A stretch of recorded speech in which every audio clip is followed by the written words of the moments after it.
It was a winter morning in Paris, January of the year 1971, when silence fell over a gilded suite in the Ritz Hotel. The chamber was still, the perfume faint in the air, and the woman who had dressed a century lay motionless upon her bed. Her name was Gabrielle Bonheur Chanel, though the world had long called her Coco. With her final breath, a certain age of elegance closed its eyes. Greetings, dear traveler of memory. Before we begin, I invite you to share when and where you are listening to this tale, for your words weave into the fabric of a global memory carried across time.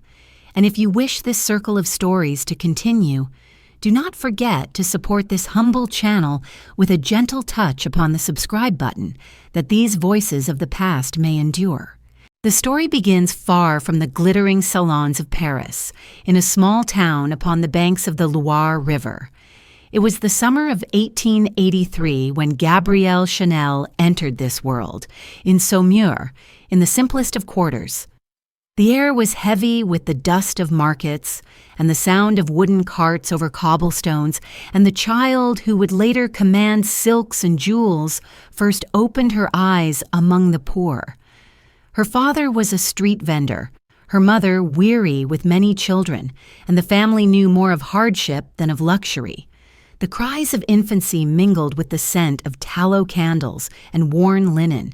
Her earliest years were not cushioned with tenderness.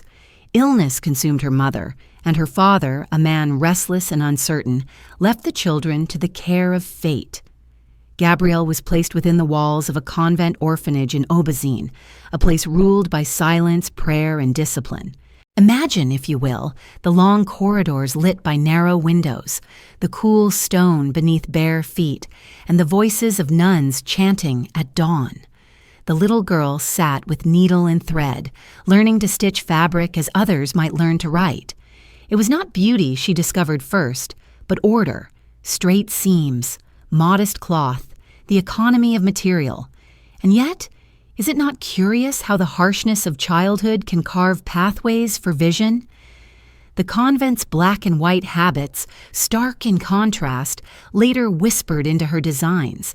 The absence of adornment, the insistence on simplicity, planted seeds of a style that would one day seem radical in its purity.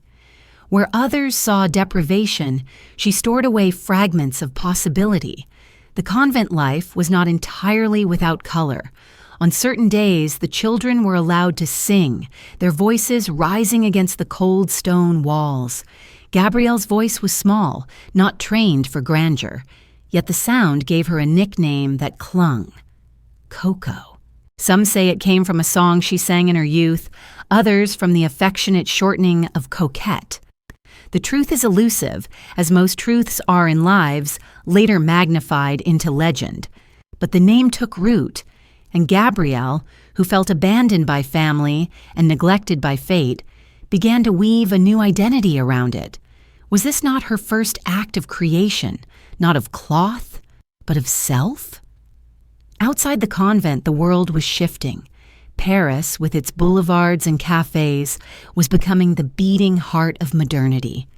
The hum of trains carried whispers of a new age, yet within the convent gates, Gabrielle's world remained one of repetition, of whispered prayers, of candles burning low in iron holders. When she looked out the window toward the horizon, what dreams stirred? Did she imagine rooms lined with mirrors, or dresses that moved freely in the air? Or was her mind still too occupied with hunger, with survival, with the ache of loss? As the years passed, the orphanage shaped her body and spirit. The girl grew lean, her posture straightened by discipline, her gaze sharpened by necessity. She learned to sew with precision, to mend garments for the sisters, to embroider with patience. The needle became her tool, the thread her instrument of control. In the absence of affection, she stitched meaning into cloth. How often do we see that the hand forced to labor in obscurity becomes the same hand that later creates brilliance? When her time at the convent drew to its close, Gabrielle did not step into a world of promise. Instead, she was sent to a boarding school, then to work as a seamstress for small-town shops. The days were long, the fabrics coarse, and yet each piece of material was another chance to test her growing instinct for line and form. She watched women pass in the street, observed their corsets and heavy gowns, and perhaps felt a quiet resistance forming within her. Was all this restriction truly necessary? Did clothing exist to suffocate the body or to reveal its grace? These questions lingered as she began to find her voice beyond needlework. In evenings, she sang in cafes, entertaining soldiers and tradesmen with playful tunes. Her voice was not remarkable, yet her presence drew eyes. She carried herself with a confidence that suggested a life larger than the room she stood in. From the orphanage silence, she stepped into smoke-filled halls where laughter and music mingled with the clinking of glasses. Here, Coco was born anew. Not merely Gabrielle abandoned, but Coco, a young woman crafting an identity through song, through gesture, through charm. Still, the convent's shadows never left her. The black dresses of the nuns, the plain white collars, the austerity of stone walls, these were etched into her memory. Later, when fashion houses embraced frivolous layers and jeweled excess, Coco's hand would strip them away. She would return again and again to the simplicity she had known as a child, though now transformed into elegance rather than poverty. Such is the paradox of creation. Out of lack is born abundance. And yet we must pause. For what is more striking, the clothes she would one day design, or the way she designed herself? From the earliest years, Coco Chanel understood that survival was not merely a matter of food and shelter, but of reinvention. She refused to be defined by abandonment, by poverty, by convent walls. She would rewrite the narrative in her own style, with her own name, as if each seam sewn upon a dress were also sewn upon her life story. As the light fades over the small town of her youth, imagine the young Gabrielle standing by a narrow window, the evening sun casting stripes upon the stone. The other children settle into prayer. The sisters move silently across the corridors, and the smell of wax from extinguished candles drifts into the cool air. Somewhere in the distance, a cart rattles over the cobbled road, carrying goods to the town beyond. The girl watches, silent, and holds in her heart an unspoken vow that one day she will leave, that one day she will be seen, and that her life will not be measured by loss alone. The candle burns low, the shadows stretch long, and in that stillness begins the story of Coco Chanel. The extinguished candle leaves a trace of smoke, a thread rising into the still air of the convent. It drifts upward, wavering until it fades into the shadows above the rafters. In that dim silence, the sound of bells begins again, steady, solemn, echoing through the narrow halls. Yet outside the thick stone walls, in some nearby town, a faint melody escapes from a cafe. It is a song, light-hearted and fleeting, carrying laughter on its notes. Between the bells and the song, the girl who was still more Gabrielle than Coco found herself suspended, pulled between a life of order and a life of improvisation. The convent was not simply a place of refuge. It was a place of discipline, where silence weighed more heavily than words. Days began with prayer, followed by work, and every task carried the expectation of humility. Black robes brushed the stone floors as nuns moved without haste, their presence both comforting and stern. For the children, this rhythm created a kind of certainty. Meals, though plain, came at the same hour. Work was assigned. Beds were laid in careful rows. Yet for Gabrielle, the order also deepened a sense of separateness. Her father had vanished, her mother was gone, and while other children awaited family visits, she had no such anchor. Abandonment was not spoken aloud, but it lingered like a draft beneath the door. Still, in the stillness, she listened. The songs permitted to the orphans were simple, often religious, but they gave voice to feelings otherwise left unspoken. Gabrielle's singing was unremarkable to the nuns, yet it gave her a fleeting sense of distinction. Children mocked her by calling her Coco, after a tune about a lost dog she had sung with playful exaggeration. She could have rejected the name as ridicule, but instead she gathered it to herself. Was this instinct or defiance? To take what was meant as diminishment and refashion it into identity is no small act. In that small act lay the blueprint of a life. Transform weakness into strength, anonymity into legend. The world beyond Aubazine was changing, though its noise reached the convent only faintly. Trains stretched their iron arms across the country. Paris hummed with electricity, and fashion itself was beginning to bend toward new freedoms. Yet for the young Chanel, these changes were only whispers. What she knew were the textures of wool and linen, the sharp smell of soap used to wash garments, the sound of scissors against cloth. She learned the patience of mending and the precision of cutting. Without knowing it, she was collecting the tools of a craft that would later become her empire. But at this time, she was only a girl bent over a table, eyes straining in dim light, making stitches as if each one tethered her to survival. There is a certain paradox in convent life. On one hand, it is restrictive. The walls high, the rules firm, the clothing uniform. On the other hand, within such strict boundaries, imagination often sharpens. Gabrielle saw the sisters dressed in stark contrasts of black and white. She observed how their garments flowed without ornament, how simplicity itself carried authority. These images, branded upon her young mind, would not leave. Years later, when her designs shocked society with their austerity, one might trace their origin not to Parisian salons, but to these cloisters of discipline. The convent had sought to suppress vanity. Instead, it had given birth to a vision of elegance stripped bare. Yet for all the lessons, the convent could not hold her forever. At 18, her time there ended, and she was placed in a Catholic boarding school to learn a trade. Sewing shops awaited her, with long hours and repetitive tasks. The sound of carts rattling in streets became the rhythm of her days, and her wages were meager. Still, she persisted. She mended shirts, sewed hems, worked quietly with her head lowered. The thread slipped between her fingers like a familiar companion. Was there, beneath her composure, a growing impatience? Did she look at the garments she repaired and imagine how they could be otherwise? Lighter, freer, more honest to the body within? Evenings offered a different life. With a friend, she visited small cafes where soldiers and workers gathered. Smoke filled the air, glasses clinked, and voices rose in laughter. Here Gabrielle sang, standing under dim lanterns, her voice weaving through the haze. She sang songs of love and longing, playful refrains, and though her range was narrow, she held herself with a certain poise. The men noticed not just her voice, but her gaze, her carriage, the way she stood as if the stage were too small for her.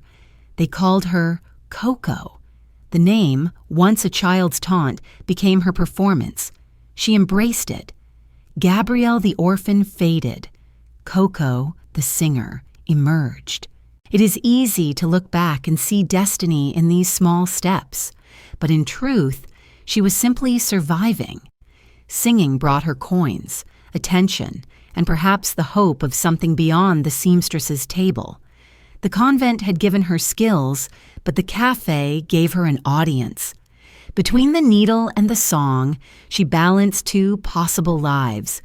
Was she more at home with fabric in her hands, or with eyes fixed upon her in dim light? Perhaps both were necessary. To command fashion, one must understand both cloth and performance, both labor and spectacle. Still, her life at this stage was fragile. The wages were uncertain, the future unclear. She was neither fully a singer nor a seamstress, neither entirely accepted nor entirely cast out. She was searching, as many do at that age, for a place to belong. Yet unlike most, she carried within her the early discipline of the convent, the instinct to transform ridicule into name, poverty into vision. These seeds lay dormant, waiting for soil rich enough to grow. The cafes were lively, filled with the scents of tobacco and wine, but they were not places of permanence. Soldiers would depart, workers would move on, and the songs themselves would fade into echoes. Still, the laughter lingered in her ears, a contrast to the solemn chants of Aubezine. Between the two, she was forming a rhythm uniquely her own. Perhaps she did not yet know that one day her creations would reshape how women moved, how they dressed, how they breathed within their own skins. For now, she was only Coco, a girl with a thread in her hand and a tune on her lips. The faint song outside the convent walls becomes louder in memory, drifting into the night air. It mingles with the sound of carts departing, with the rustle of garments worn too long. And there, in the half-light of smoke and laughter, Coco Chanel stands uncertain, yet unyielding, the beginnings of a destiny stirring within her. The drifting cabaret song lingers in the smoke-filled night, as if a fragment of melody could weave itself into the very fabric of her destiny. Coco, standing upon a small stage before men who clapped more for her presence than for her voice, let the notes fall like fragile beads upon the floor. The air was thick with tobacco, and lanterns swung gently from the ceiling, casting shadows across her face.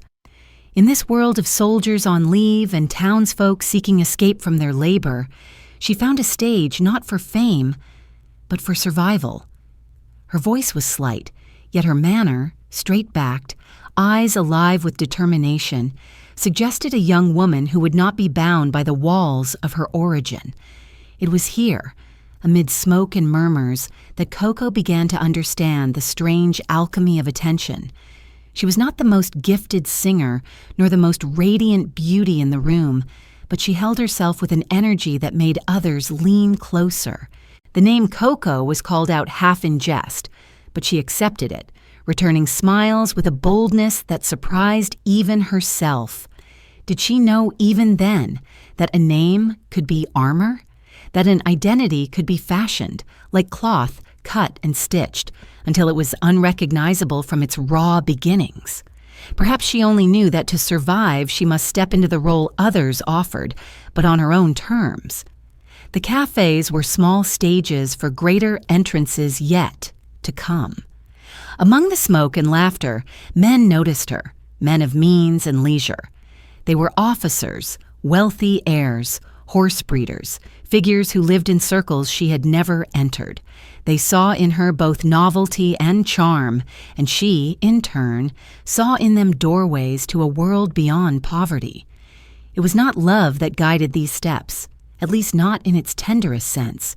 It was opportunity, wrapped in the guise of affection, as much necessity as desire. She caught the attention of Etienne Balsan, a cavalry officer who had left the rigid discipline of military life for the pleasures of breeding horses and entertaining companions.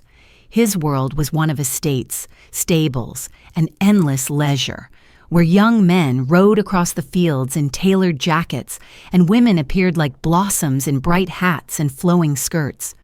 For Coco, to be near him was to step into a landscape entirely foreign to the convent and the café.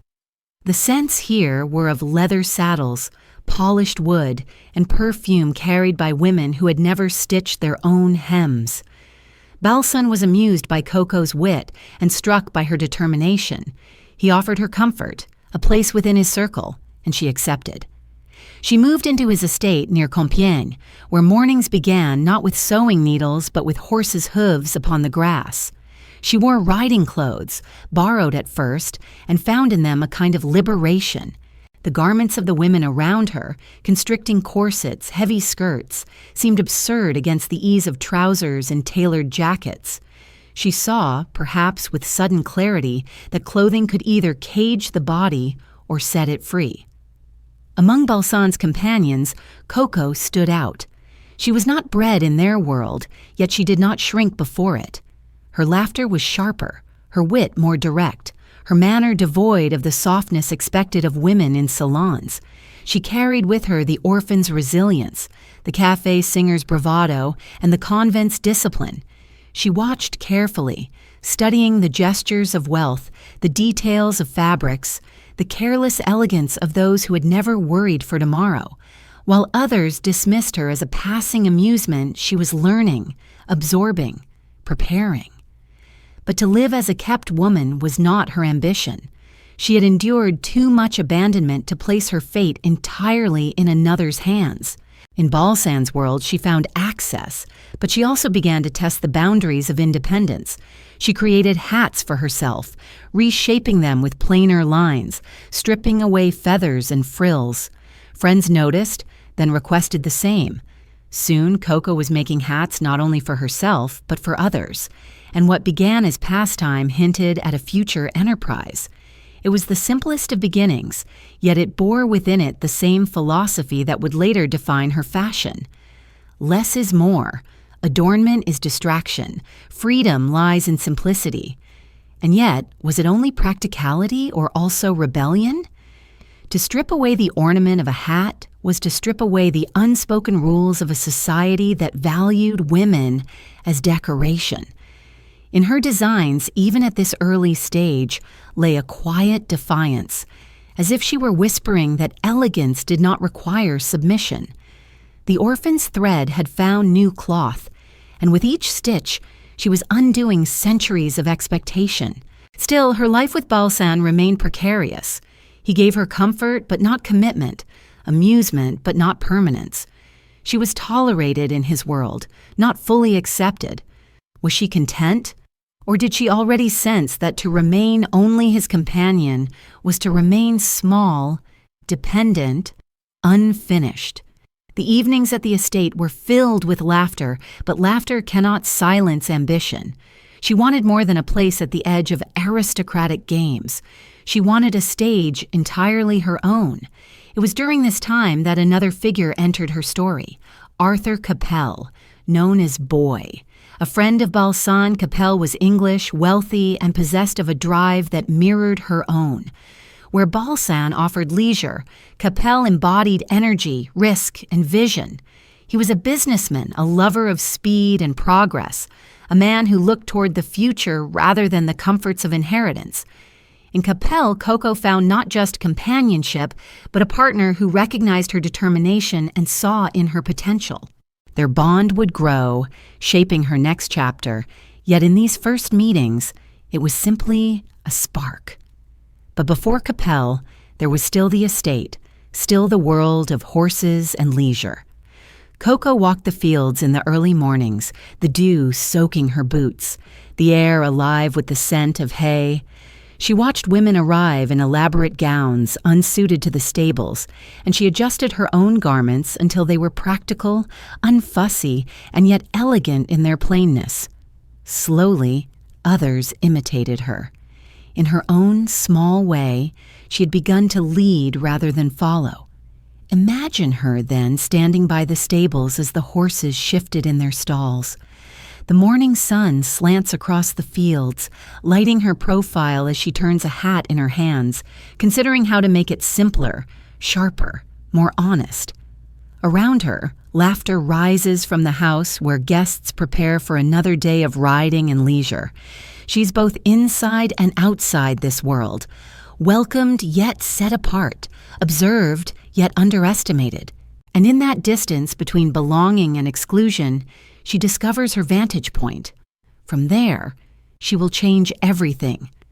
The sound of hooves striking earth echoes into the distance, fading into silence. In that silence, a match is struck, a cigarette flares, and the faint glow reveals the face of Arthur Capel, waiting at the edge of the next chapter. The faint glow of the cigarette flared briefly in the twilight, illuminating the strong features of Arthur Capel. His laughter, quick and confident, drifted across the estate grounds where horses shifted in their stalls, and the scent of leather hung in the air. Coco, still young and restless, noticed him not as she had noticed Etienne Balsan, with gratitude for protection, but with something sharper, something that stirred both curiosity and ambition. Capel did not carry himself with the languor of inherited wealth. He bore the quickened step of one who made things happen. The spark of the match faded, the smoke curled upward, and with it began one of the most defining connections of her life. Her presence within Balsan's circle had given her access, yet access alone did not satisfy her. She had grown from the silence of the convent and the smoke of cabaret halls into a woman who recognized opportunity when it stood before her. Capel's gaze did not reduce her to a passing amusement as others had done. He seemed to see in her the same hunger he carried himself. Their conversation stretched late into evenings, where laughter from the main house softened into distant echoes, leaving the two of them in the half-light, speaking of futures unimagined by those content with stables and salons. The estate life continued around them, long rides at dawn, women in gowns too fragile for the earth beneath their feet, men indulging in idle sport. Yet Coco's days were increasingly filled not with the pleasures of leisure, but with the quiet labor of creation. She had begun shaping hats with more determination, stripping them of excess, cutting away the feathers and frills until only form remained. Friends admired them, then requested their own, and soon she was known within this small circle not merely as Balsan's companion, but as a woman with a particular gift. The simplicity of her designs startled those accustomed to extravagance, yet their stark elegance spoke to something new, stirring in the air of modernity. Capel noticed this too. He encouraged her, saw in her craft the beginnings of enterprise. Where Balsan had been indulgent, Capel was practical. He spoke of shops, of clients beyond the estate, of Parisian women who might hunger for something fresh. His belief gave shape to Coco's restless energy. Was it love between them? Yes, but love intertwined with ambition, desire with recognition. It is difficult to untangle one from the other, for in Coco's story, affection is often bound to opportunity, and opportunity often disguised as affection. She began to move between two worlds, the sheltered luxury of Balsan's estate and the bustling streets where she imagined her own name upon a storefront. In her mind, she stitched together visions of rooms filled with light, shelves lined with hats, women arriving not for indulgence, but for transformation. Her identity was no longer tethered to song or to companionship. She had found her medium. And yet, the road from vision to reality was not smooth. Society was not eager to embrace a woman stepping beyond her assigned role. To be a mistress was tolerated. To be a businesswoman was disruptive. But Coco had never been one to yield to boundaries. The orphanage had taught her endurance, the cabaret had taught her performance, and now the estate taught her the manners of wealth. She blended them all into a force both subtle and unyielding. Capel provided more than encouragement. He provided support. With his help, she opened her first shop in Paris, modest but filled with promise. The women who entered found not the feathers and lace of tradition, but hats that framed the face with clarity, that emphasized the woman herself rather than disguising her. Word spread quietly, and soon Coco's designs adorned the heads of those who wished to signal something modern, something apart from the past. And what of Balsan during this time? He drifted to the edges of her story, still present, still fond, but no longer the center. Coco had taken what she needed from his world: access, exposure, a glimpse of aristocratic life. And now her gaze was fixed upon horizons larger than his stables. Perhaps he felt the shift. Perhaps he did not. She was always more determined than affectionate, more focused upon creation than comfort. Her loyalty lay not in permanence of relationship, but in permanence of vision. As the shop began to thrive, Coco's confidence deepened.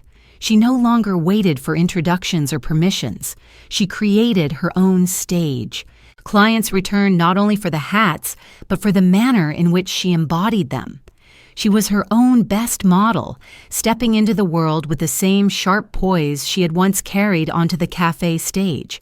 The difference was that now the audience was not a room of soldiers, but the society of Paris itself. The rhythm of her life shifted. Days were spent designing, advising, measuring. Evenings were filled with conversations where she spoke not as a dependent, but as an equal. In Capel's company, she found both affection and challenge. He was not a man who sought to contain her, but one who admired her will. Did he understand fully the depth of her ambition? Perhaps not. Few did, for Coco's hunger was not easily satisfied nor easily measured. Yet love, even when bound to ambition, carries with it vulnerability. Her attachment to Capel was genuine, deep enough to mark her for life. She saw in him a partner, perhaps the one person who might have shared not only her bed, but her vision. Their love was not without turbulence, but it carried her forward. When he departed, she waited. When he returned, she resumed. It was not a simple story, but a bond woven into her very being. Picture her now, in her small Parisian shop. The air is filled with the scent of fabric, the sound of scissors slicing cleanly, the soft rustle of hats being lifted from stands. Outside, carriages roll over cobblestones, carrying women of society to visit the woman once dismissed as a cabaret singer, once confined to a convent orphanage. Inside, Coco stands, cigarette in hand, eyes sharp as she adjusts the tilt of a hat upon a client's head. In that simple gesture lies a quiet revolution, the belief that a woman need not be hidden beneath decoration, but revealed through simplicity. Evening falls, and the city hums with its restless energy. Capel enters, his presence filling the room with warmth and laughter. They speak in low tones, of clients, of fabrics, of dreams larger still. The shop is modest, but its potential immense. She knows this. He knows it too. Together they step outside into the Paris night, where the gas lamps flicker and the air is tinged with smoke. The match strikes again, another cigarette glows, and the flame reflects in Coco's eyes. It is no longer the uncertain flicker of a young singer's hope, but the steady light of a woman who has found her path. Yet even steady flames can be extinguished, and in the distance lies a shadow that will test her resolve. For though love and success burn brightly, fate often carries its own hand of darkness.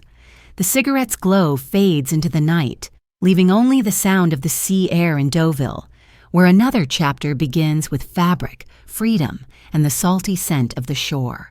The salty air of Deauville drifts inward, carrying with it the cries of gulls and the rhythm of waves against the shore.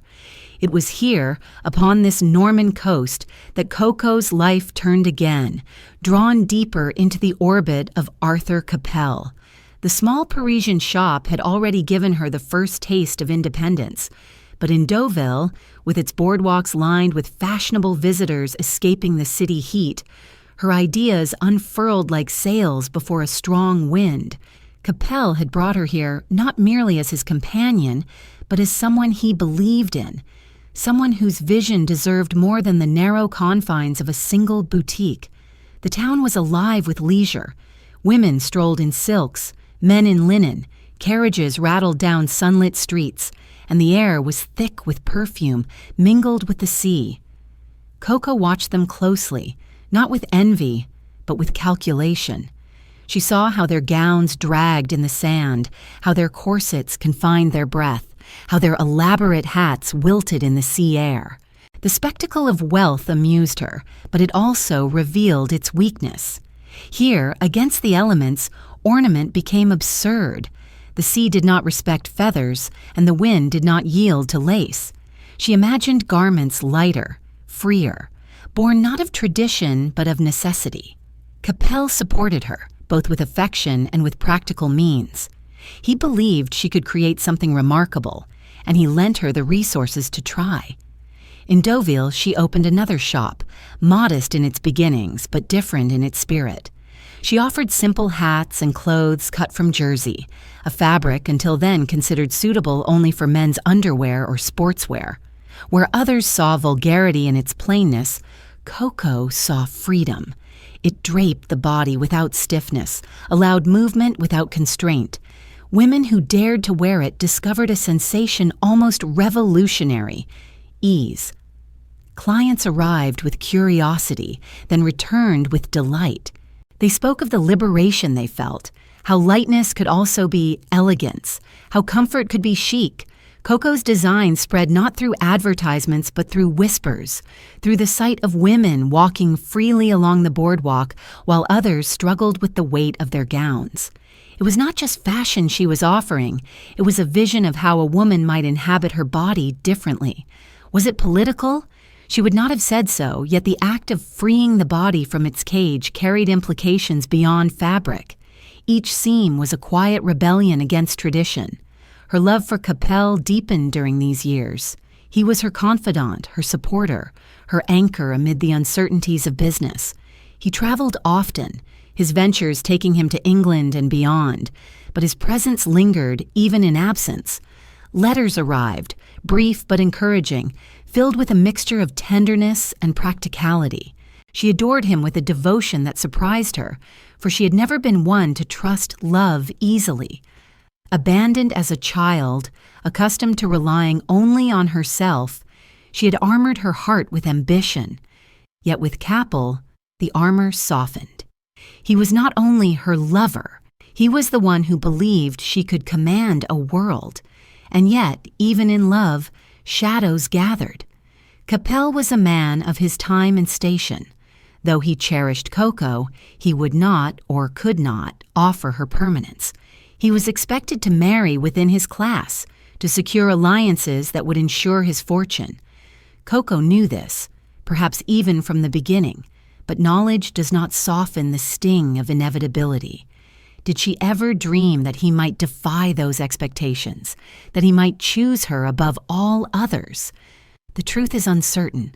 What is certain is that their love existed in a space both intense and fragile, a flame bright but threatened by the winds of society. Still, she built. The shop in Deauville prospered, and soon another opened in Biarritz, where the wealthy gathered to bask in the Atlantic air. There, her designs flourished even further, drawing the attention of women across Europe. She dressed aristocrats and actresses, her clothes appearing in photographs, her name whispered in drawing rooms. She was no longer merely a milliner. She was becoming a symbol of modernity. Each new client carried her vision further, and each new success anchored her independence more firmly. Capel remained her companion through these triumphs, though his life was divided. He traveled often, and whispers of his engagements to others reached Coco's ears. The pain was sharp, but she endured it with the same resilience that had carried her through orphanage and poverty. If he could not give her permanence, she would create her own. Her empire would be her fidelity, her revenge, and her refuge. Still, when he returned, she welcomed him, for the bond between them was more than practical. It was love, even if it was love shadowed by inevitability. The years in Deauville and Biarritz marked not only her professional ascent, but also her personal transformation. She was no longer the convent orphan nor the café singer. She had become Coco Chanel, a name that carried weight, a name that signified something beyond herself. Yet she did not forget her beginnings. In the simplicity of her lines, in the restraint of her palette, the convent's austerity still lingered. In the boldness of her independence, the cabaret's defiance still echoed. Every stitch held within it the memory of survival, transfigured into style. As her reputation grew, so did her circle. Artists, writers, and aristocrats came into her orbit.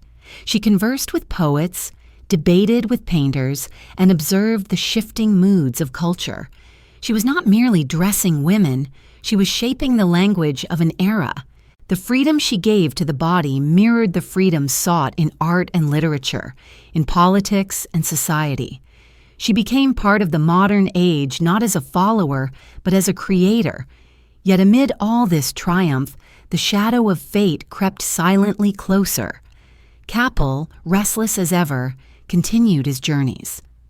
In December of 1919, the news reached Coco like a blow. His car had crashed on a country road, and he was gone. The man who had believed in her, who had loved her with both passion and limits, was taken suddenly, leaving only absence behind. She wept not in public, but in solitude. She said later that losing him was the only time she truly suffered. The empire would continue, the designs would multiply, but a part of her heart remained forever with him on that road. Imagine her then, in her Paris apartment, the night silent around her, a black dress draped across a chair. The cigarette smoke curls upward, but she does not move.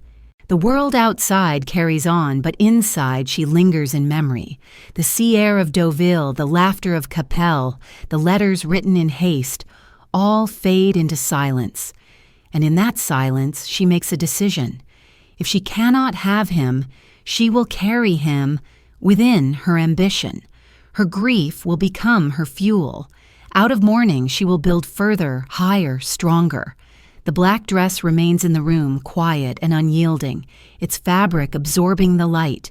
It is both garment and symbol, both mourning and revolution. From that darkness, a new creation will arise, one that will forever change how the world understands perfume, style, and memory.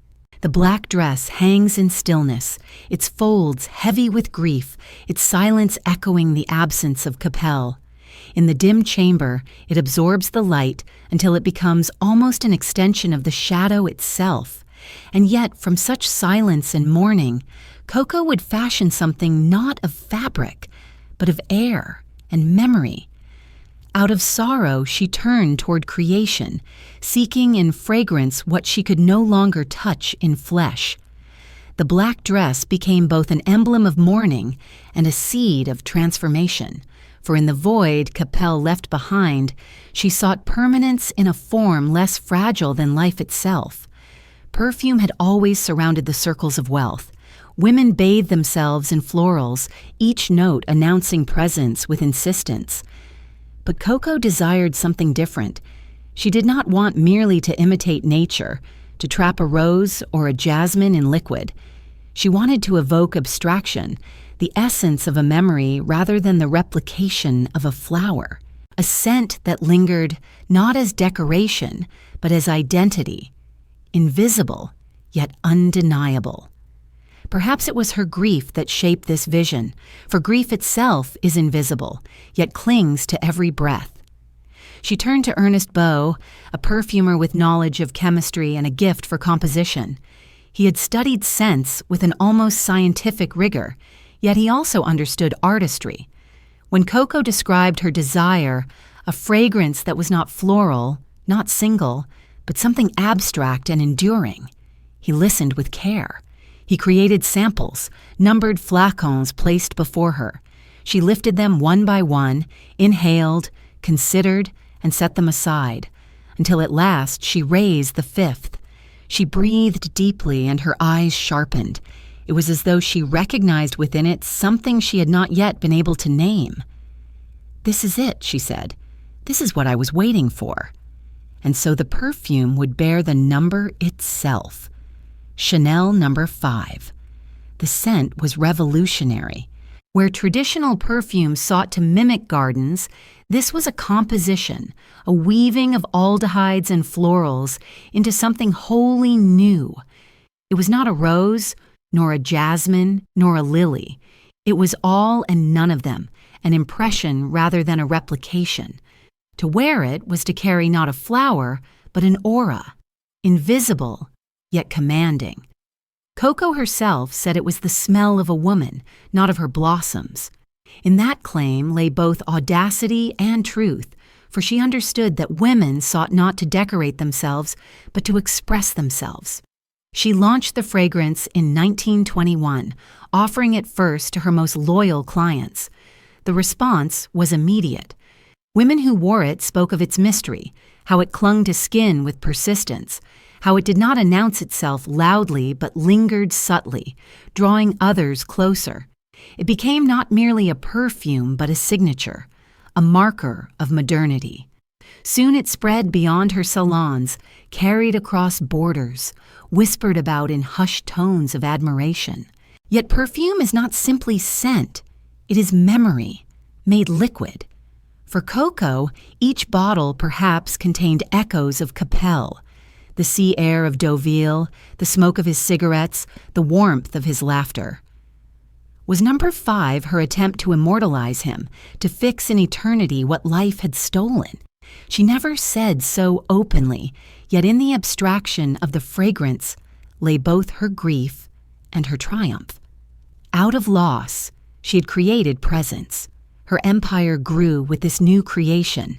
The revenues from perfume dwarfed those of her hats and clothes, securing her wealth beyond uncertainty. But wealth did not soften her. If anything, it hardened her resolve. She demanded absolute control, scrutinized every detail, and guarded her vision with ferocity. Those who worked with her found her sharp, sometimes ruthless, her words capable of cutting as cleanly as her scissors. Yet beneath the steel was still the orphan's insecurity, the woman who could not bear to be left behind again. Success was her shield, and she wielded it without hesitation. The decade unfolded in her favor. The roaring 20s brought with them a hunger for modernity, for liberation, for the shedding of old constraints. Women cut their hair short, danced in smoky clubs, sought freedom in movement and dress. Coco was their natural guide, for her designs matched the spirit of the age. She gave them jersey dresses, suits tailored with simplicity, garments that allowed them to walk, to breathe, to live without restriction. The perfume completed the transformation, a final invisible garment worn upon the skin. Her salons filled with clients not only from Paris, but from across Europe and America. Aristocrats, actresses, and socialites wore her creations. She became not just a designer, but a symbol. To be seen in Chanel was to declare oneself part of the new era. The past with its corsets and feathers was fading, and Coco's vision was the future. Yet for all her success, the shadow of loss lingered. At night, when the laughter of salons quieted, she returned to solitude. The perfume may have been her attempt at permanence, but permanence could not replace presence. Capel was gone, and no empire could restore him. Still, she pressed forward. She cultivated friendships with artists and writers, with Cocteau and Picasso, with Diaghilev and Stravinsky. She financed performances, engaged in conversations that stretched into the early hours, surrounded herself with brilliance. She was no longer the girl from the convent, nor the singer from the cafes. She was a force at the center of culture, shaping and being shaped by the movements around her. Yet even in these circles, she remained distinct. She did not yield to fashion. She created it. She did not follow trends. She defined them. Her independence set her apart, and in that separation lay both admiration and isolation. Picture her now in her atelier, light streaming through tall windows, fabric spread across tables, perfume bottles gleaming upon a shelf. Assistants move quickly, pins held between their lips, scissors snipping in rhythm. Coco stands at the center, cigarette poised, eyes narrowed as she considers the line of a dress. She adjusts, critiques, commands. Around her, the hum of creation is constant, yet she remains the axis, the voice that determines what will be. And upon her wrist, faint but persistent, lingers the scent of number 5, the invisible reminder of love lost and empire gained. Outside, Paris roars with its energy, cars rattling, jazz spilling from clubs, the laughter of youth who believe the future endless. But in Coco's world, silence still lingers at the edges. The black dress remains in memory, the grief remains in scent, and from these threads she continues to weave. The scissors cut again, cloth falling away in neat lines, and in the silence that follows, the sound of applause begins to echo, not in salons but in the wide halls of fashion itself. The applause is hesitant at first, then grows, carrying her name beyond Paris, across oceans, into the very heart of the 20th century. Yet applause can fade, and shadows can return. For empires built in brilliance often meet trials as relentless as their rise. The sound of scissors ceases, leaving only the lingering trace of perfume in the air. From that invisible fragrance, another chapter begins, one in which art and industry collide, and Coco steps into circles where artists and lovers blur into the same fragile company. The lingering trace of perfume hovers like a ghost, invisible yet commanding, and from it rises the next chapter of Coco's journey. The applause that had grown in Paris now echoed across the Atlantic, across salons, theaters, and grand hotels, carrying her name upon the tongues of women eager to embody something freer, something new. The decade was roaring, the 20s alive with the pulse of jazz, the clatter of automobiles, the dizzy rhythm of Charleston dances that shook free the dust of the old century. And in this age of movement, Coco's vision found its fullest expression. Her dresses were unlike anything women had worn before. Gone were the corsets, the stiff cages of whalebone that cinched waists into submission. Gone were the heavy layers of fabric that made each step laborious. Instead, Coco offered jersey cut in straight lines, silk that skimmed rather than restrained, garments that allowed women to stride rather than shuffle. She designed with the body in mind, not as an object to be displayed, but as a force to be liberated. Women who wore her clothes discovered not merely comfort, but a new kind of dignity, one born of ease and simplicity. Her atelier in Paris thrummed with life.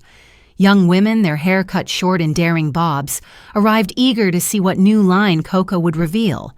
They were flappers, women who danced until dawn, who smoked in public, who defied the expectations of their mothers. They found in Chanel a mirror of their spirit, bold, uncluttered, unwilling to yield to convention. Each garment became both armor and invitation, allowing them to move through the world with confidence. Was it only fabric, or was it a declaration? Coco would say it was both. To dress was not to disguise, but to proclaim. She drew into her circle artists and visionaries. Jean Cocteau sought her designs for his theater productions, and in his words she found both admiration and provocation. Pablo Picasso, with his restless hands and sharp gaze, shared with her the desire to strip away ornament, to reveal form in its bare essence. With Sergei Diaghilev she collaborated on costumes, her lines blending with his ballets, movement expressed in fabric as much as in dance. Her friendships were not idle. They were collaborations, conversations, exchanges of vision. Fashion was not apart from art. It was part of the same modern spirit that sought liberation, clarity, truth. In these years, Coco herself became an emblem of her philosophy. She dressed as she wished, often borrowing from men's wardrobes, tweed jackets, tailored trousers, ties knotted loosely at the neck. She wore strands of pearls not as rare treasures but as daily companions, sometimes real, sometimes imitation. For to her the effect mattered more than the material. She cut her hair short, smoked cigarettes with ease, spoke with sharp wit. The image of Chanel was inseparable from the woman herself, and in that unity lay her greatest creation. She did not merely design clothes, she designed herself, and in doing so, invited women to do the same. Yet in triumph, questions lingered. Was this freedom truly universal? Her clothes were embraced by the wealthy, by those who could afford to wear liberation in silk and jersey. Could a seamstress or a shopgirl truly step into her vision? Or was it another form of exclusivity dressed as emancipation? Coco did not concern herself with such doubts, at least not outwardly. She believed in style as a language that transcended class, and in truth, her influence did ripple outward, imitated in simpler forms, copied in smaller shops, adapted for ordinary women. Still, the paradox remained. Freedom often came at a price, and not all could pay it. The rhythm of her work matched the rhythm of the age. She created the little black dress, a garment so simple it seemed almost austere, yet so versatile it became indispensable. In black, she found not mourning alone, but elegance, stripped of excess. She declared that a woman need only a black dress, a strand of pearls, and a good perfume to be complete. The world listened, and the little black dress became not just a garment, but a concept, a symbol of modern femininity. In it, one could attend a dinner or a funeral, a salon or a nightclub. Its adaptability was its genius, its simplicity, its revolution. Her wealth grew, but so too did her solitude. Amid the artists, the flappers, the aristocrats, she often withdrew, sharp-tongued and guarded. She controlled her world with precision, yet control did not silence the echoes of the past. The orphanage, the convent, the abandonment, they lingered beneath the surface. Success was her answer, but it was never a cure. Those who knew her spoke of her charm, but also of her cruelty, her sudden turns of mood, her biting remarks. She demanded loyalty, yet gave it sparingly. In her empire, she was both queen and prisoner, ruling with brilliance, haunted by shadows. Paris in the 20s glittered, but beneath the glitter lay tremors. The market swelled, fortunes were made, but the ground was not steady. Coco sensed this perhaps more than most. She had known too much instability in her youth to trust permanence, yet she pressed forward, expanding her empire, opening salons, increasing production of her perfume, dressing more women each season. Her empire seemed untouchable, yet she moved always with vigilance, as if aware that even the most brilliant creations could be undone by forces beyond design. Picture her now, in her atelier once more. The scissors snip, fabric falls, assistants hurry with measured steps. A mannequin stands clothed in simplicity, a dress so unadorned it shocks by its clarity. Coco steps forward, adjusts the hem, tilts her head, and nods once. The room exhales, for her approval is final. She turns then, cigarette glowing faintly, pearls shifting with her movement. Outside, the night hums with jazz, but inside, the silence of her gaze holds everything in place. The hum of the city grows louder, spilling into the atelier as doors open. Applause and admiration rush in, filling the space with sound. Yet even as the acclaim rises, Coco does not smile fully. She inhales, exhales, and in the smoke, her eyes remain distant. For applause is fleeting, and she knows the world that cheers today may turn tomorrow. The sound of scissors fades again, leaving only the echo of distant music. It drifts like a memory, like the faint notes of a dance fading into silence. From that silence will come a shift, as the decade wanes and the tremors beneath the glitter grow stronger, foreshadowing a fall that even Coco's brilliance cannot prevent. The faint notes of music fade into silence, as though the orchestra of the decade had played its last refrain. In the glittering halls of Paris, laughter still flowed and champagne still sparkled in crystal glasses, but beneath the merriment ran a current of unease. The world was shifting, the soil beneath the golden 20s beginning to crack. For Coco Chanel, whose empire had risen upon simplicity and daring, triumph continued, yet it was shaded by memories that would not release her. The applause of salons could never silence the echo of Capel's absence. Even as her designs conquered Paris and beyond, she carried within her a grief that refused to dim. His death in that December of 1919 remained a wound unhealed. Though years had passed, She confessed to those closest to her that losing him had been the only true suffering of her life. She built, she created, she ruled, but all the while she lived in shadow. The black dress she had worn in mourning became an emblem for millions, a symbol of elegance, but for Coco, it was also a private memorial. Each garment she crafted, each line she simplified, seemed to whisper of him. Was her relentless ambition a form of defiance against grief, or was it an attempt to keep him alive through her empire? Perhaps both, for the two are not so easily separated. The late 20s brought her yet more triumph. Her ateliers expanded, her perfumes sold in vast numbers. Her name became synonymous with style itself. Women across the world adopted her vision: short hair, clean lines, pearls against black, freedom of movement. She was hailed as a revolutionary, though she would not have claimed such a title. She simply believed women should dress with honesty, unburdened by artifice. Still, in every review, in every client's praise, in every headline, the absence of Capel lingered, silent but insistent. She was surrounded by admirers, yet she walked alone. Into this loneliness entered a series of new companions. Coco had never lacked for lovers, for men drawn to her charm and her sharpness, but none replaced Capel in her heart. She entertained princes and dukes, artists and aristocrats. She moved in circles where influence and wealth intertwined, yet her affections were pragmatic, her alliances often as much strategic as sentimental.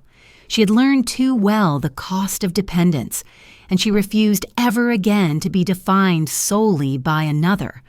Each relationship gave her something: an introduction, a connection, a measure of support, but none gave her the permanence she once sought. She remained at the center of her empire, untouchable, yet untethered. The decade glittered still, yet the tremors beneath grew louder. The stock market swelled, fortunes multiplied, but by 1929, the crash arrived, and with it, the unraveling of illusions. The Great Depression spread across nations, shaking industries, ruining empires. Fashion itself seemed frivolous to many who now struggled simply to survive. Yet Coco, with her instincts sharpened by a childhood of want, endured. Her perfume continued to sell, for even in hardship, women sought its invisible armor. Her designs persisted, though at reduced scale. She'd weathered poverty before. She could weather instability again. Still, the world felt less secure, and the laughter of the 20s seemed suddenly hollow. And amid these changes, her grief deepened into reflection. She spoke often of Capel, as though invoking him kept his presence near. She once said that in losing him, she lost everything. Yet paradoxically, she gained strength through that loss, building an empire that perhaps even he could not have imagined. Was her ambition an act of mourning transfigured into creation? Was each dress, each bottle of perfume, a monument raised to his memory? The question lingers, unanswered, like perfume on the skin after the wearer has departed. The black dress became, in these years, not only her mourning garment but her universal gift to women. What had begun as a private expression of loss turned into a public language of elegance. Women wore it not to mourn, but to live.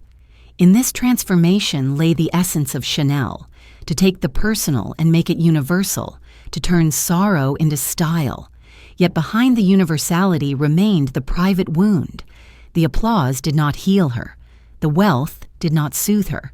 In her quiet moments, she was still the orphan girl, still the lover bereft, still the woman who had only herself to trust. Imagine her now, in the twilight of a Paris evening, sitting by a tall window as the city hums below.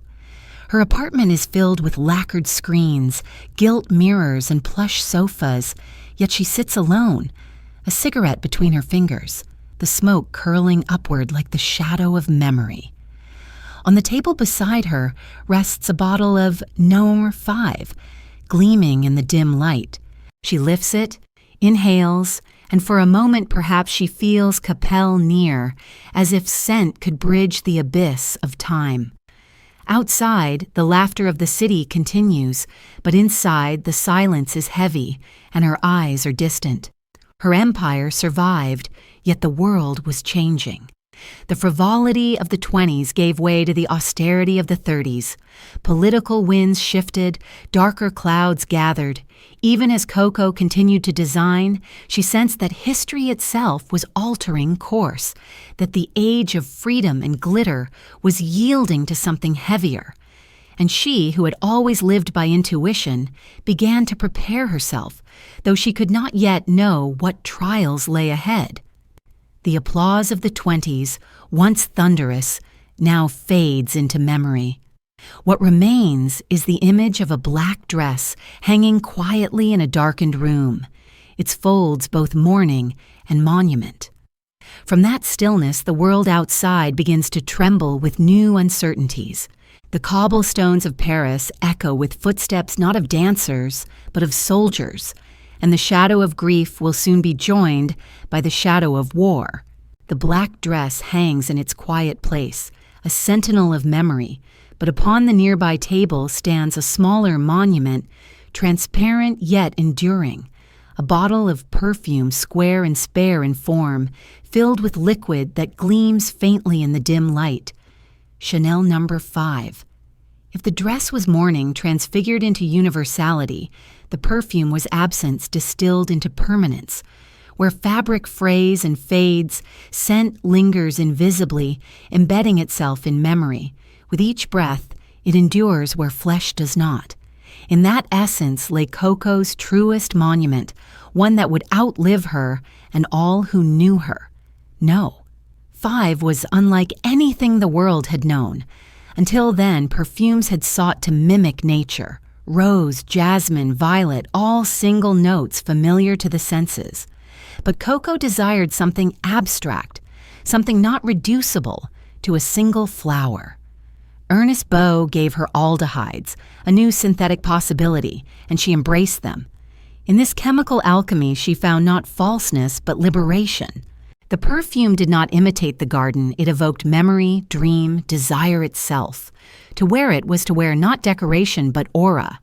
Women who dabbed it upon their wrists discovered a presence invisible yet undeniable, as though a shadow walked beside them, or as though a secret lingered that only they could name. The choice of its number, 5, was deliberate. Coco, who had grown up in convent halls where ritual carried meaning, believed 5 to be a number of fortune. The Sisters of Aubazine had marched children in groups of 5, prayed in sequences of 5, carved 5-pointed stars into the stone. To her, 5 was not merely a count, but a symbol of order, of strength, of destiny. By naming the fragrance number 5, she bound her childhood to her creation, as though saying to the world, out of a silence, out of abandonment, comes something eternal. She released it quietly in 1921, offering bottles to her closest clients. But the perfume spread with a life of its own. Women spoke of it in whispers, shared it among friends, sought it across Paris. Soon it traveled across oceans, carried in trunks of travelers, purchased in New York, admired in London. It was not a scent for one season or one mood. It was a language in itself. By the late 20s and into the 30s, No. 5 had become inseparable from Coco's name, ensuring her wealth beyond even the uncertainties of fashion. Yet success in perfume was not simple. To distribute widely, Coco entered into partnership with the Wertheimer brothers, who owned Bourjois, a large cosmetics firm. They provided the infrastructure for mass production and global distribution. In exchange, they claimed the lion's share of profits, leaving Coco with a fraction. At the time, she accepted, perhaps not foreseeing how vast the fragrance's success would be. Later, she would resent the arrangement deeply, calling it betrayal, though she herself had signed the agreement. In this tension lay a paradox of her life. She sought control above all, yet alliances she forged often left her struggling to reclaim it. Despite these disputes, the perfume flourished. It became more than a scent.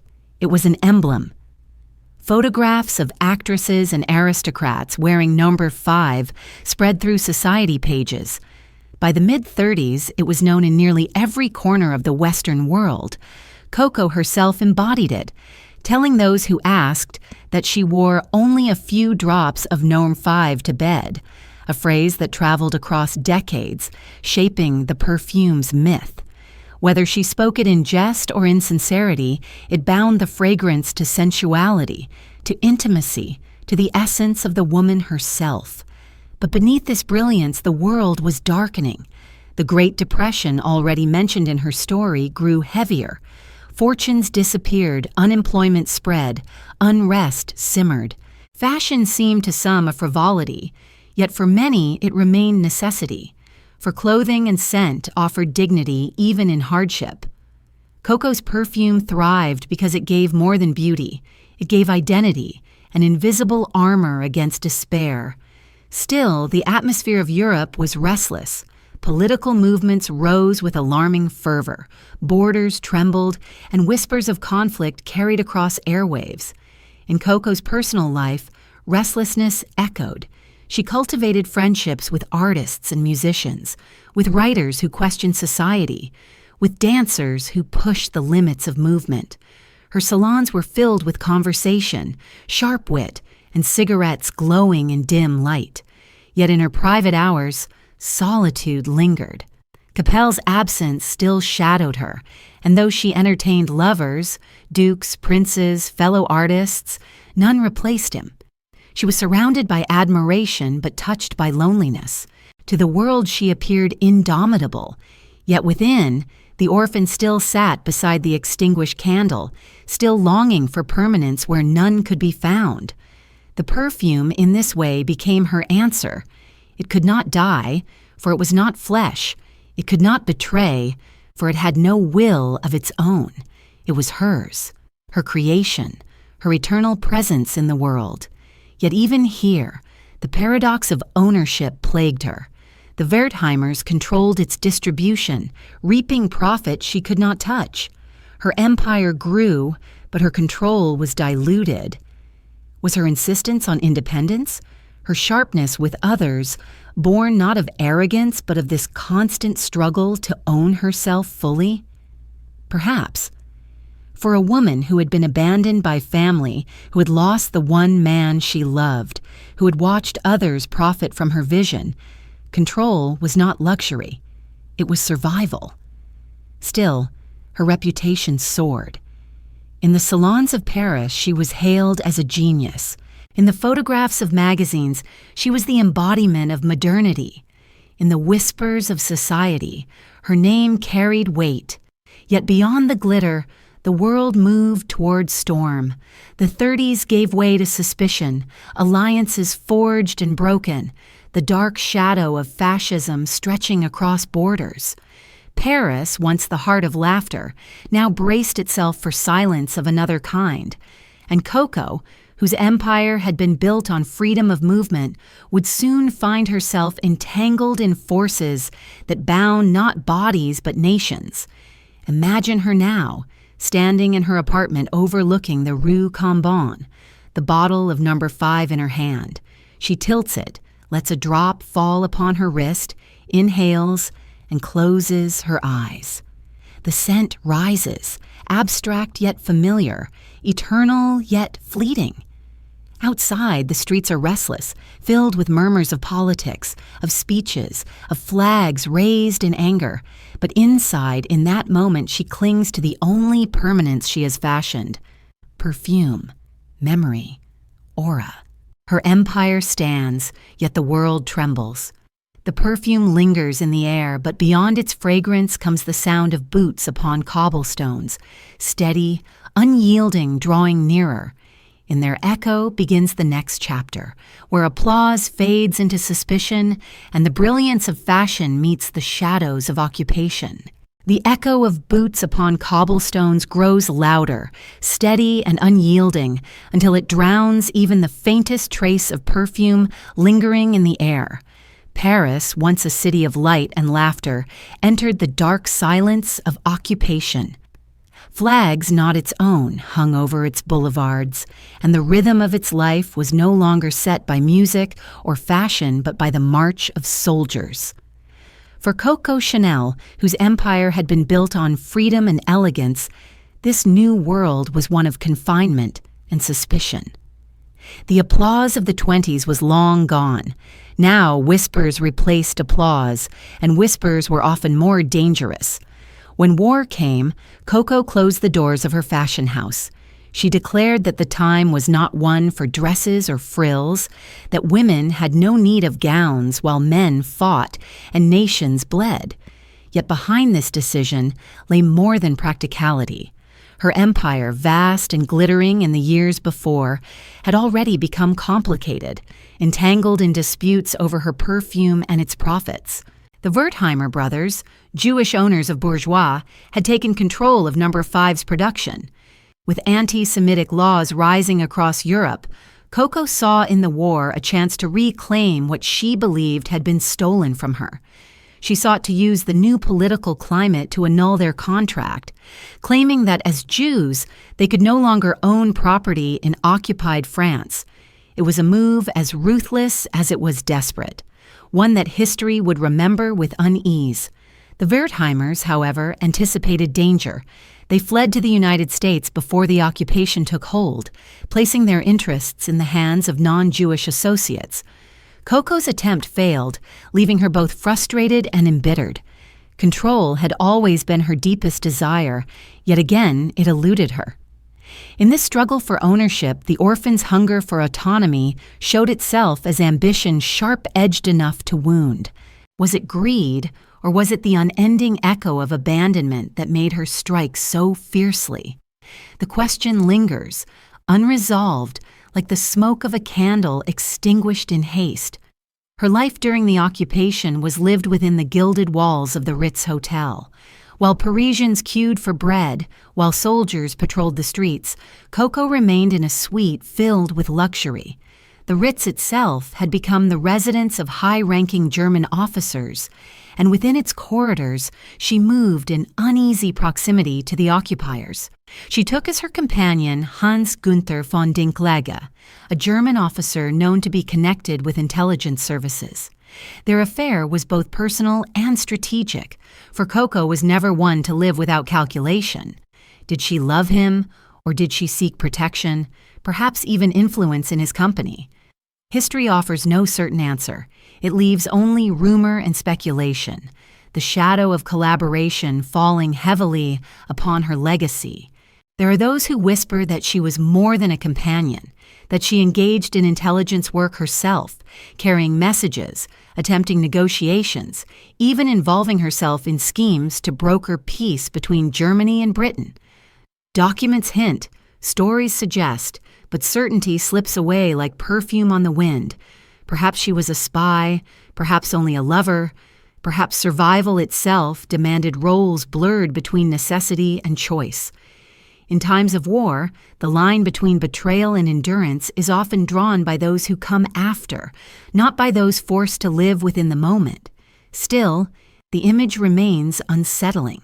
Coco Chanel, the symbol of modern freedom for women, walking the corridors of the Ritz with a German officer at her side while her fellow citizens endured hunger and fear. Did she see herself as separate, untouchable, beyond the trials of ordinary lives?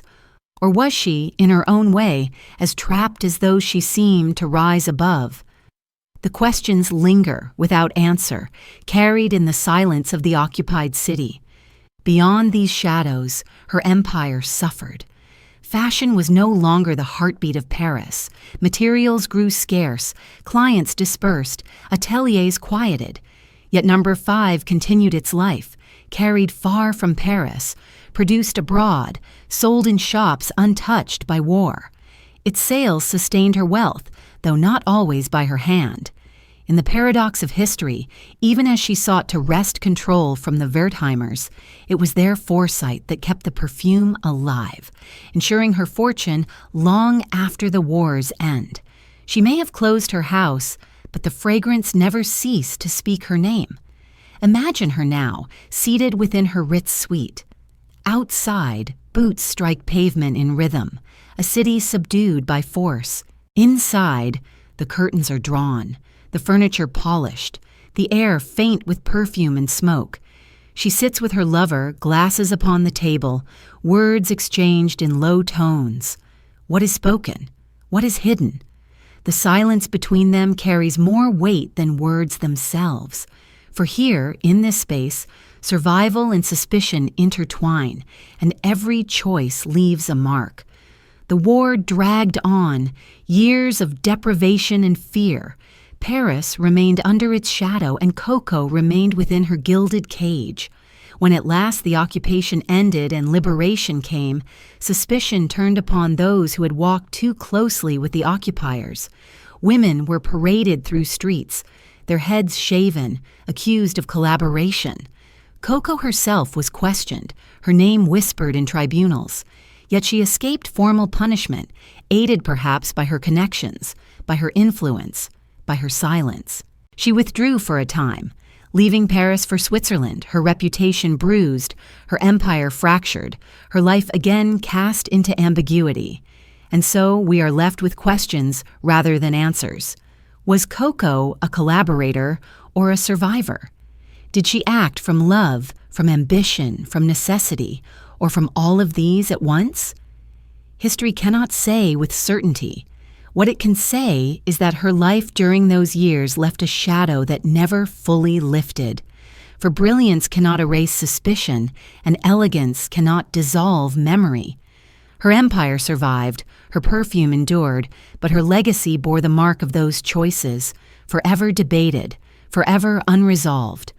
The boots upon cobblestones fade at last, replaced by silence. The war ends, but the silence it leaves is not peace, only exhaustion.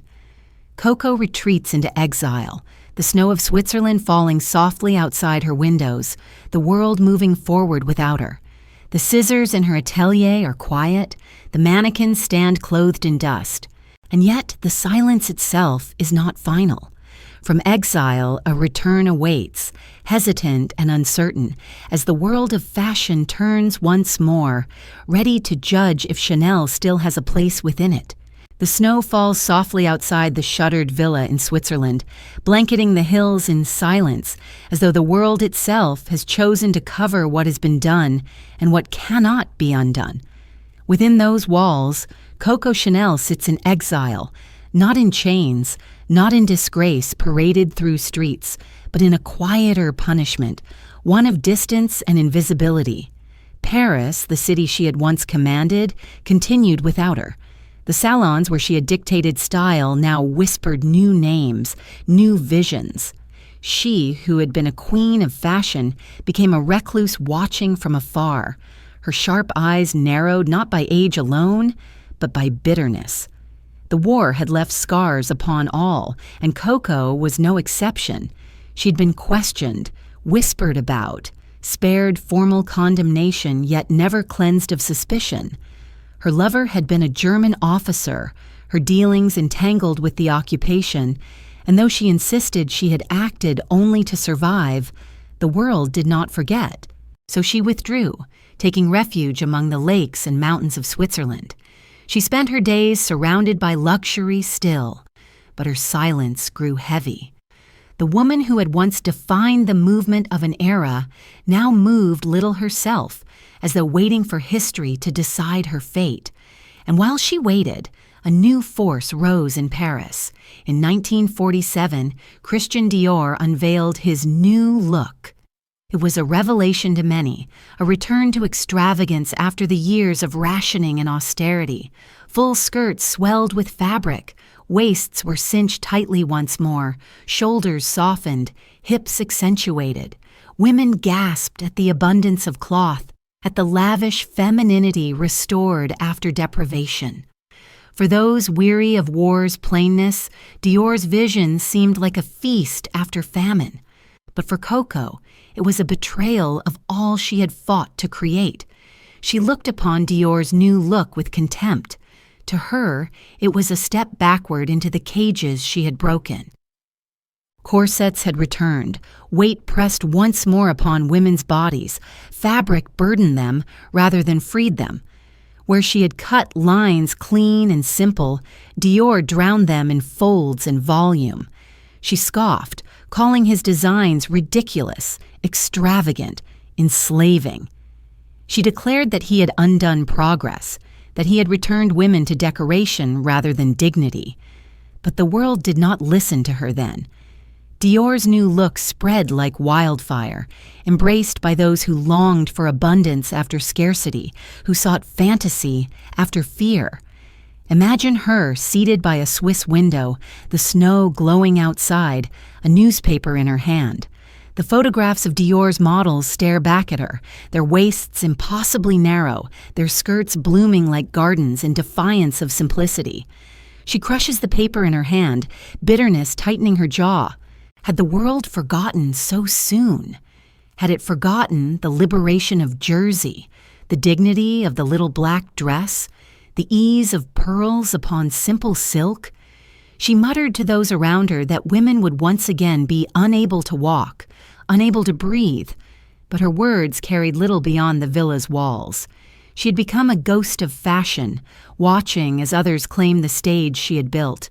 Her bitterness was not only artistic but personal. To be absent from Paris, to watch her city embrace another name as the arbiter of style, cut her pride deeply. She had fought to create an empire, to establish herself as a singular force, and now she was silent, erased by whispers of collaboration and overshadowed by new visions. Her wealth remained, for No. 5 continued to sell across the world, but wealth without relevance is a hollow companion. She, who had once embodied the modern woman, now seemed displaced, a relic of a past decade, her voice unheard. And yet, beneath the bitterness, another fire smoldered. Coco Chanel was not one to yield, not one to accept defeat quietly. She watched Dior's triumph, not as final judgment, but as a challenge. She told herself that women would tire of being bound once more, that the extravagance of the new look was unsustainable, that simplicity would return as surely as the tide. She waited, planning, considering whether her silence would remain permanent or whether she might one day return. Even in exile, even in bitterness, she measured her future not in resignation but in possibility. The late 40s passed into the 50s. Dior's name remained dominant, his new look defining post-war fashion, yet whispers of change stirred. Not all women embraced his vision. Some found it beautiful but impractical, suited to evenings and salons, but not to the rhythms of modern life. Coco's prophecy lingered quietly, that women, liberated once, would not long endure confinement. Perhaps she sensed an opening, a moment when her vision could re-emerge. But for now, she remained in Switzerland.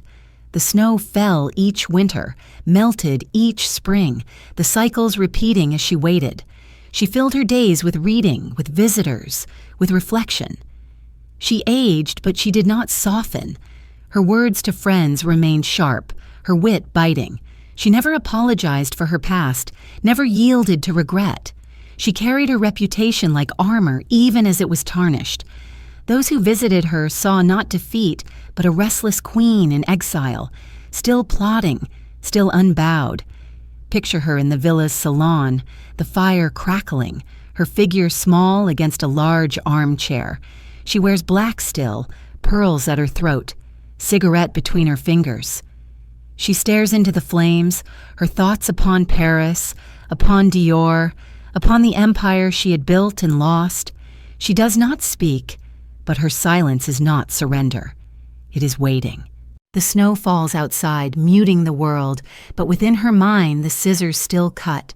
The cloth still falls, the mannequins still wait. She is dormant, not dead. The snow falls heavier, and with it the years of exile stretch on. But snow melts and silence breaks. In time, Paris will hear her voice again, sharp as ever, cutting through fabric, through fashion, through memory.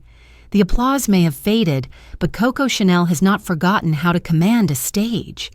And soon she will test whether the world still remembers her name. The snow falls heavier outside the villa, muffling the earth in white, but snow always melts, and silence never holds forever. After years of exile, Coco Chanel could no longer bear to sit idle, while others dictated the shape of women's bodies, while Dior's voluminous skirts and cinched waists paraded through salons as though the liberation she had fought for had never been. She was older now, past 70, her hair streaked with gray, her face lined by years of smoke and memory. Yet her spirit was restless, sharp as ever, unwilling to accept erasure. The world might have thought her finished, but Coco herself never did. She resolved to return. Paris in 1954 was a city changed from the one she had left. The war had scarred it, yet it was alive again with energy, reconstruction, and hope. Women filled offices, rode buses, and navigated streets with a sense of autonomy shaped by years of necessity. Dior's new look still dominated fashion, but its extravagance seemed increasingly out of step with modern life. The women who had once gasped with delight at the return of abundance were beginning to sigh at the inconvenience of skirts that dragged and waists that pinched. They needed clothes to live in, not cages to inhabit. Coco sensed this, and into this moment she returned, determined to reclaim her place. Her reopening in Paris was no modest affair. At 71, she staged a full relaunch of her fashion house, unveiling a new collection that bore all the hallmarks of her philosophy: clean lines, simplicity, practicality. She presented suits with straight skirts that fell just below the knee, jackets cut with precision, trimmed in braid, accented with pockets and gilt buttons.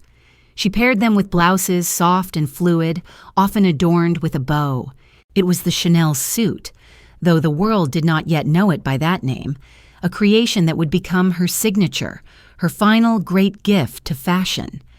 The response at first was harsh. Parisian critics, still enthralled by Dior and the grandeur of his vision, dismissed her. They called her designs old-fashioned, out of touch, a relic of another age. They laughed at her suits, declaring them boring, too plain, unworthy of a stage dominated by extravagance. Some whispered that she had returned too late, that her time had passed, that the queen had lost her crown. For a moment, it seemed they might be right. But Coco had always known how to play the long game. She understood that Paris, with its love of spectacle, might not see the necessity of her vision. But she also knew that necessity has a way of imposing itself. Across the ocean in America, women looked upon her suits with different eyes. They saw in them not plainness but possibility, garments that could carry them from office to dinner, that allowed them to move, to work, to live. American women who embrace practicality as well as elegance flocked to Chanel's designs. What Paris scorned, New York embraced. And soon, what New York embraced, Paris began to reconsider. Her suits became symbols of modern womanhood. They were worn by actresses, by socialites, by women in business. Jacqueline Kennedy would later make them iconic. But even before her, countless women found in Chanel's suit the perfect balance of authority and elegance. The tweed fabric, the careful tailoring, the braid trim, each detail spoke not of frivolity, but of confidence. Coco had once again given women not costumes, but tools, garments not to confine but to empower. At 71, she had returned not to nostalgia, but to relevance. Imagine her then, standing backstage after her first show, the critics' words still sharp in the air. She lights a cigarette, inhales deeply, and exhales with the same defiance she had carried all her life. She does not bow to their scorn. She waits, knowing time itself will vindicate her, and indeed it did. Within years, her suits filled wardrobes across the world, her name restored, her empire renewed. Once again, she had bent fashion to her will. Her return was not only professional but personal. To step back onto the stage of Paris was to defy the whispers of the past, the suspicions of collaboration, the doubts of exile. She stood once more as a figure of authority, unapologetic, uncompromising. Her sharp tongue remained, her solitude endured, but her relevance was undeniable. She proved that age could not diminish vision, that exile could not silence creation, that history itself could be defied by sheer will. Still, triumph carried its shadows. Though her suits were embraced, though her perfume sold in greater numbers than ever, though her name was restored, Coco herself remained haunted. She worked tirelessly, her days filled with fittings, her nights with solitude. She drove her staff relentlessly, demanded perfection, tolerated no weakness. She was admired, even revered, but not loved. The orphan girl, the abandoned daughter, the lover bereft, these figures lived still within her, cloaked now in pearls and tweed, but present nonetheless. She gave the world beauty, but beauty did not give her peace. The suits multiplied, the perfume spread, the empire strengthened. Yet even in success, she was restless. She spoke often of her past, sometimes with pride, sometimes with bitterness. She never forgave the Wertheimers for controlling her perfume empire, though they had ensured its survival. She never forgave the critics who had mocked her return, though they had since praised her. She carried grudges like others carried jewels, close to the skin, polished by memory. In her own way, she was as bound by the past as she was freed by her creations. Picture her atelier in these years. Mannequins stand in rows, each dressed in tweed suits of muted color, each hem measured precisely, each braid stitched with care. Assistants scurry, their steps quick, their eyes wary of her sharp glance. Coco sits in a chair, cigarette in hand, her gaze fixed upon a model who turns slowly in the light. She says little, but her eyes say everything. A nod, a gesture, a flick of ash, and the fate of a garment is decided. The room is tense, yet electric, for all know they stand in the presence of one who has bent the century to her vision. Outside, Paris hums once more, alive with cafes and laughter, its wounds from war healing though never forgotten. The city has accepted her return, grudgingly at first, then with admiration, then with reverence. She is once again a queen, not of spectacle, but of necessity, not of fantasy, but of reality. And in this reign she feels vindicated. Yet vindication does not soothe the orphan within, nor silence the memories that linger in the quiet hours. The scissors cut again, fabric falls, and another suit is born. But as it takes shape, the clock ticks on, reminding that even visionaries cannot hold back time. For now, though, Coco reigns once more, restored and unyielding. The applause has returned, not with thunder, but with steady, enduring rhythm. And in that rhythm she continues, working late into the night, her eyes sharp, her hands steady, her legacy still being sown. The applause echoes. But when the atelier grows silent, when the lights dim and assistants depart, only the ticking clock remains. In that sound lies the next chapter, where triumph shades again into solitude, and the queen of fashion becomes also the prisoner of her own unyielding will. The ticking clock fills the quiet atelier, steady and relentless, each beat a reminder that time, unlike fabric, cannot be cut, cannot be tailored, cannot be stitched anew. The mannequins stand in stillness, dressed in suits of tweed and braid, silent witnesses to the labor of a woman who could command an era, yet not command her own solitude. The applause had returned, her empire had risen again, yet in the silence after the show, Coco was alone with the clock, with the smoke of her cigarettes, with the memories that would not loosen their hold. Her return had been triumphant, yet triumph did not soften her. If anything, it sharpened her tongue and hardened her will. She had never been known for gentleness, but now her words could cut as keenly as her scissors. Assistants trembled under her gaze, for she tolerated no weakness, no hesitation. She could be cruel, dismissing efforts with a gesture, reducing ambitions with a remark. Yet those who endured her sharpness also glimpsed her brilliance, the way she could glance once at a hem or a sleeve and know instantly what was wrong, what was missing, what would make it true. To work under her was to live in fear and awe at once. Her solitude was not only within the atelier but also in her private life. She had lovers still, companions drawn to her charm and her legend, but none who could stay. The years had taught her to trust no permanence, to expect abandonment, to rely only on herself. She lived in her suite at the Ritz, surrounded by gilt mirrors, lacquered screens, and sofas cushioned in velvet, yet the rooms were filled more with silence than with voices. Visitors came and went. Conversation sparkled for an evening, but when the doors closed, she was alone again, the perfume lingering in the air as though to keep her company. The rumors of her past did not fade with her return. Whispers of her wartime connections lingered, questions about her German lover, about her dealings during occupation. She did not answer them directly. She dismissed them with a wave, denied them with a scoff, or ignored them altogether. Yet the shadow remained. History would never fully absolve her, nor would it fully condemn her.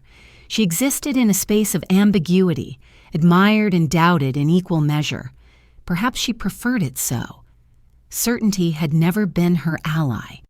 Mystery itself became part of her aura, part of the legend she both resented and cultivated. She often spoke of her lovers with equal parts tenderness and disdain. Of Capel, she spoke with grief that had never healed, saying again and again that losing him had been the only true suffering of her life.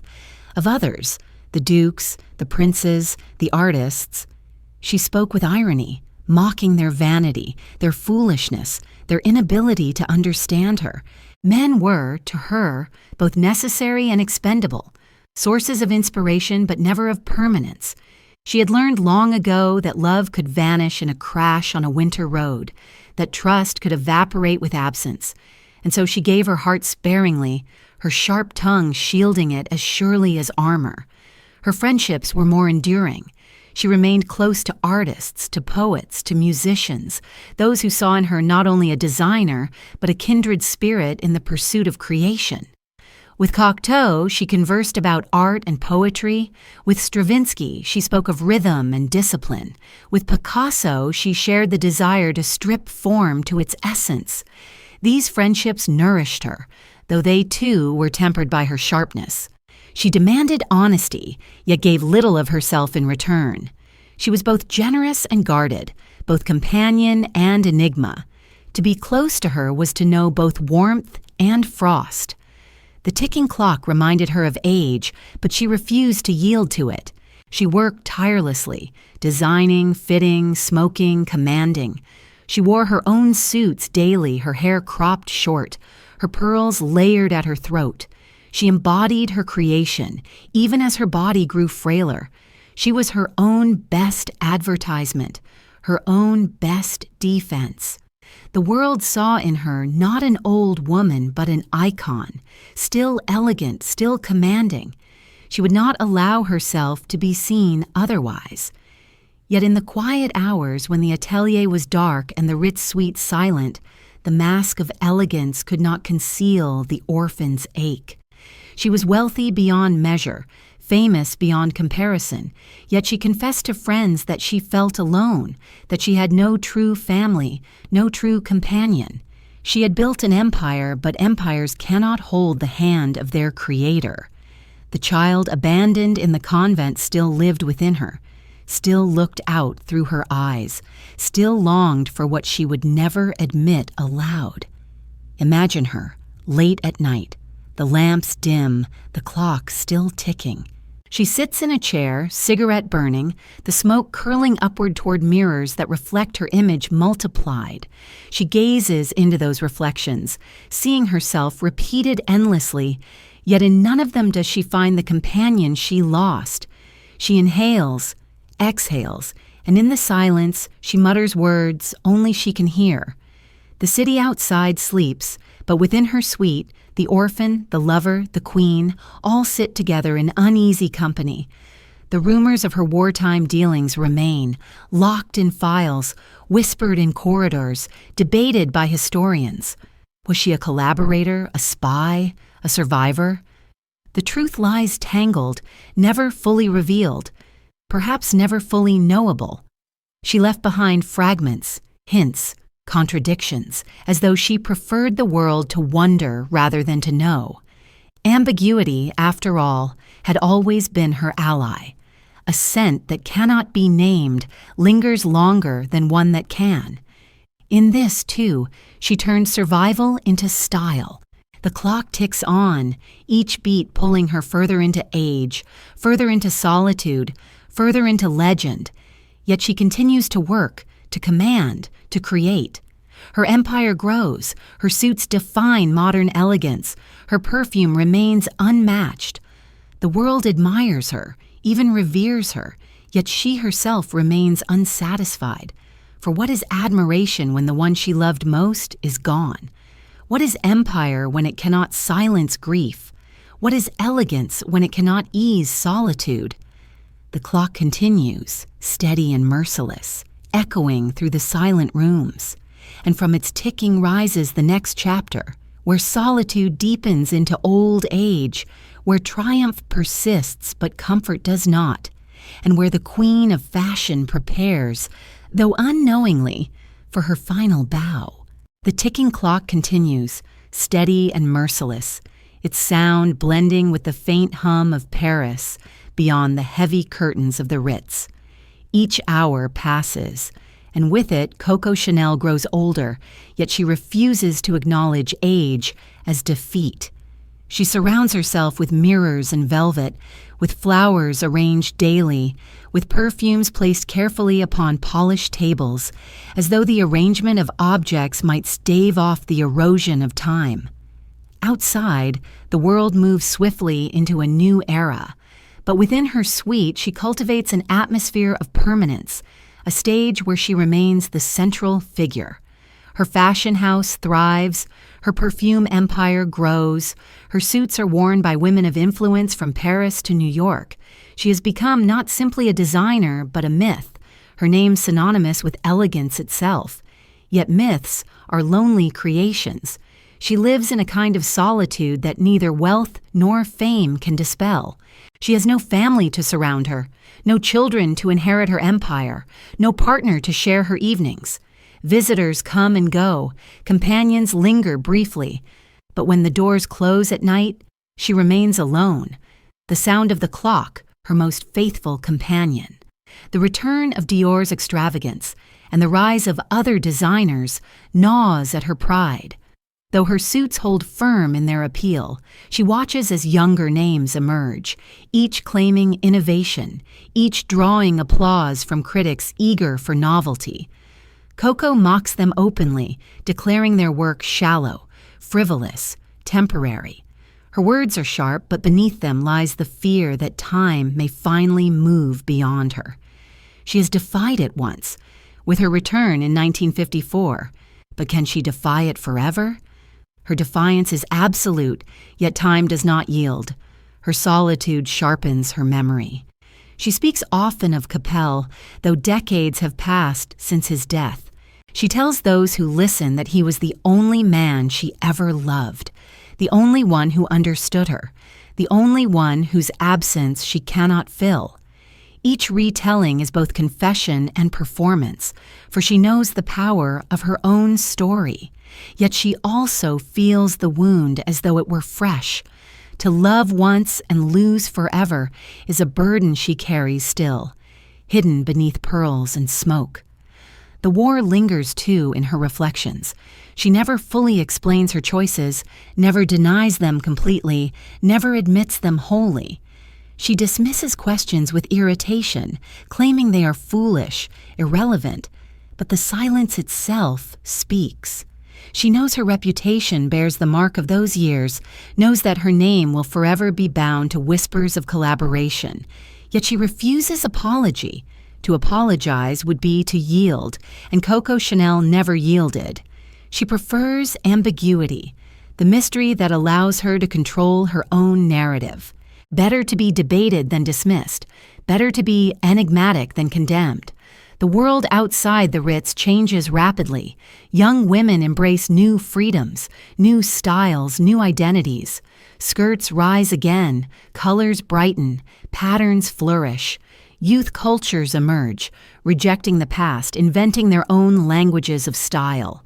Coco watches with disdain, declaring much of it vulgar, careless, lacking discipline. She insists that elegance must remain eternal, that fashion is nothing without simplicity. She clings to her vision, certain that it will outlast the waves of novelty. And perhaps she is right. For while trends come and go, her suits remain in wardrobes, her perfume remains upon skin, her little black dress remains in every woman's mind. Yet her personal life grows narrower. She walks the corridors of the Ritz daily, her figure slender, her back still straight, her suit still sharp. Guests recognize her, bow slightly, whisper as she passes. She nods, sometimes smiles faintly but rarely lingers. Her reputation precedes her, aloof, formidable, untouchable. She cultivates this aura deliberately, for she knows vulnerability invites intrusion. Still, in her suite at night, when the mirrors reflect her image endlessly, she sometimes mutters of loneliness, though never to more than one or two confidants. Her work continues. She designs daily, fitting models, adjusting suits, commanding her staff with precision. Even in her 80s, she arrives in her atelier, cigarette in hand, gaze sharp as ever. She refuses to retire, refuses to rest. Work is her life, her shield, her identity. Without it, she fears she would vanish, and vanishing is what she fears most. She tells those around her that she must remain active, that she cannot stop, that to stop is to die. And so she works beyond exhaustion, works as though the clock might be silenced by scissors cutting fabric. But time cannot be silenced. Each evening, the clock resumes its beat. The suite grows quiet. The city hums beyond the curtains. Coco sits alone, her figure small against the velvet cushions, the smoke curling upward toward chandeliers. She remembers the convent, the orphanage, the cabaret, the stables, the ateliers. She remembers Capel's laughter, Dior's extravagance, the whispers of war, the applause of America. Her life passes before her like garments hung in a row, each distinct, each incomplete without the others. She does not weep, for she does not permit herself such indulgence. She smokes, exhales, and watches the smoke dissolve. Imagine her now, walking slowly through her atelier, pausing before a mannequin clothed in tweed. She touches the fabric lightly as though to remind herself it is real, that she has left behind more than whispers, that her work endures. She adjusts the braid, steps back, nods once, then turns away. The model remains, silent, still, eternal, while Coco continues, restless, mortal. The ticking clock follows her still, into the nights that grow longer, into the years that grow heavier. She has triumphed, she has returned, she has endured, but the cost is solitude, and solitude grows colder with each passing season. Yet she does not yield. She never yields. The clock strikes again, and its chime lingers in the stillness of the Ritz. From that chime begins the next chapter, where the queen of fashion, though unbowed, must confront the inevitable truth of her own mortality. As the shadows lengthen and the mirrors reflect only light without form, the chime of the clock lingers in the air, fading slowly as though reluctant to leave her alone again. Coco sits in her Ritz suite, the mirrors catching fragments of her figure, reflecting pearls, the black of her suit, the slender hands that still hold a cigarette with ritual grace. She has grown old, though she will never admit it aloud. In her early 80s now, she still rises each morning, dresses with precision, walks to her atelier, and oversees her designs with eyes as sharp as in her youth. To the outside world, she remains indomitable, a woman untouched by time. But within, solitude grows heavier, and the ticking of the clock is no longer just background, but a reminder that even legends must one day end. Her staff watch her with a mixture of awe and fear. She demands everything from them, as she has always done, her criticisms swift, her corrections exact. She will not allow slackness, not even in the smallest stitch. Models tremble under her gaze as she adjusts a hem or frowns at a seam. Yet even in her severity, there is brilliance. She can see instantly what others cannot, how a garment must move, how a line must fall. She works not as one maintaining a legacy, but as though she is still building it, still proving herself, still fighting the ghosts of doubt that have followed her from convent to cabaret, from stables to salons. Her suits remain sought after. Her perfume continues to dominate. Her name still carries power. American women especially revere her, their magazines filled with photographs of actresses and first ladies wearing her creations. The Chanel suit has become not just fashion, but a symbol, a uniform of modern womanhood, elegant yet practical, authoritative yet graceful. Even as other designers rise, she holds her place, her vision undiminished. Yet the applause does not comfort her as it once did. She listens to it, nods at it, but in the quiet of night it fades, and the ticking clock remains louder. She spends her evenings alone in her suite at the Ritz. The rooms are arranged with her familiar taste. Coromandel screens from China, gilt mirrors that multiply her image, sofas heavy with velvet, tables set with crystal bottles of perfume. Flowers arrive daily, filling the air with faint sweetness, but they are companions only briefly, wilting quickly in the warm rooms. She entertains visitors sometimes, old friends or companions, but they do not stay long. She has become a woman of ritual rather than companionship, her life measured in cigarettes, in fittings, in the quiet walks she takes along the corridors of the hotel. Her sharpness remains. She mocks the youth of the 60s, declaring their fashions careless, their rebellions sloppy. She despises the mini-skirt, declaring it vulgar, though secretly she recognizes in their defiance a mirror of her own earlier spirit. She does not admit this, for to admit would be to concede kinship with those who reject her style. Instead, she insists that elegance is eternal, that only simplicity endures. And in this, she is not wrong. Her suits remain timeless. Her perfume remains unmatched. Her little black dress remains indispensable. She has achieved what few ever do, to create something that defies time itself. Yet even timelessness cannot protect the body that created it. In these years, she grows reflective, speaking often of her past. She recalls Capel still, her voice softer when his name arises, her eyes shadowed. She speaks of her childhood with bitterness, of her father's abandonment, of the convent's discipline. She speaks of the artists she befriended, of the dukes and princes who passed through her life, of the critics who mocked her, and the women who adored her. Each story is both confession and performance, for she cannot resist shaping her narrative as carefully as she shaped her designs.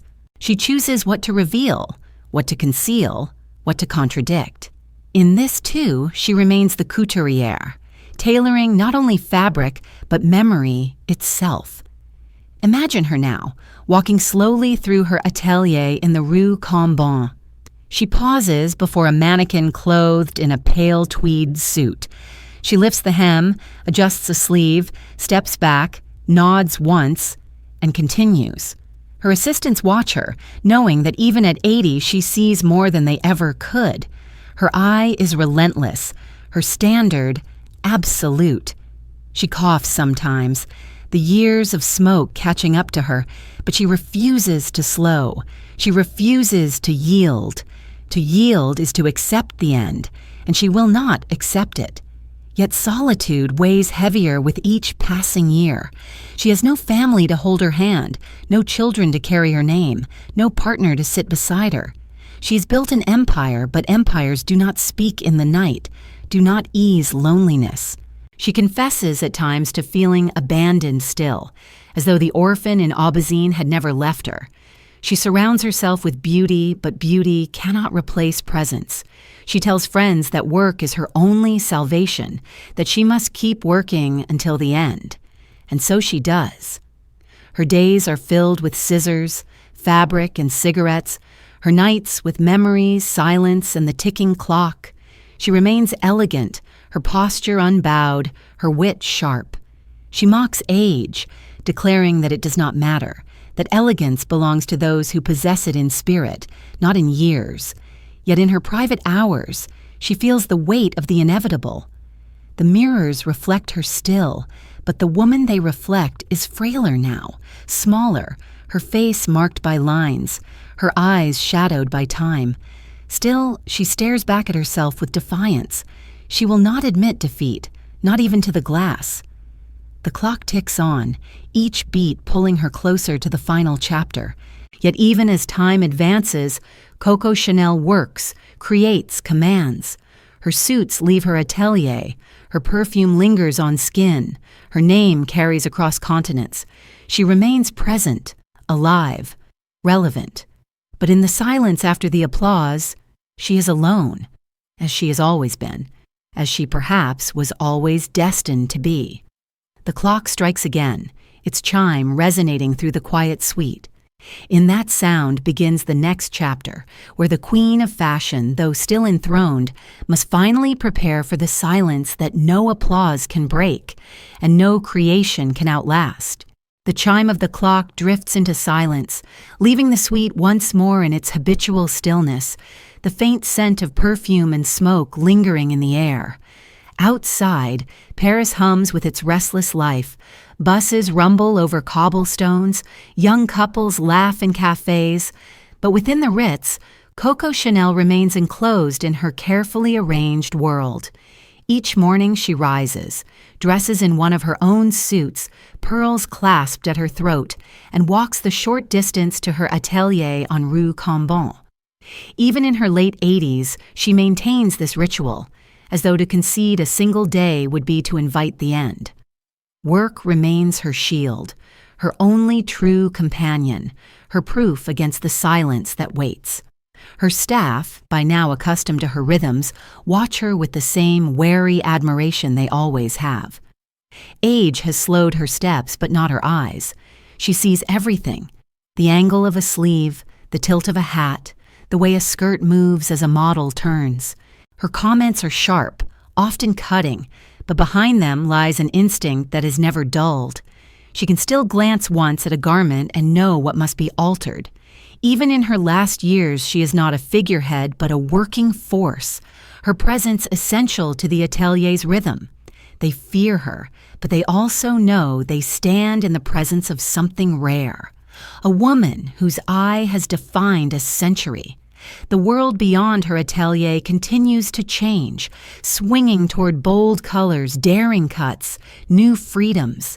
Youth culture embraces rebellion, music grows louder, skirts shorter, forms less structured. Coco regards these trends with disdain. She calls them careless, vulgar, lacking discipline. To her, elegance is eternal, and simplicity is the only true novelty. She refuses to bend to the demands of the age, insisting instead that the age must bend to her. Yet though she scoffs at modern trends, her influence persists. The little black dress remains indispensable. Her suits remain sought after. Her perfume continues to sell more with each passing year. Even in defiance, she remains relevant. Her solitude, however, grows heavier. She entertains few guests now. The Ritz staff know her habits intimately. The flowers delivered daily, the meals taken in her suite, the cigarettes consumed without pause. She walks the corridors, straight-backed, elegant, yet always alone. Visitors remark upon the loneliness that seems to radiate from her, though she cloaks it in sharp remarks and laughter that does not linger.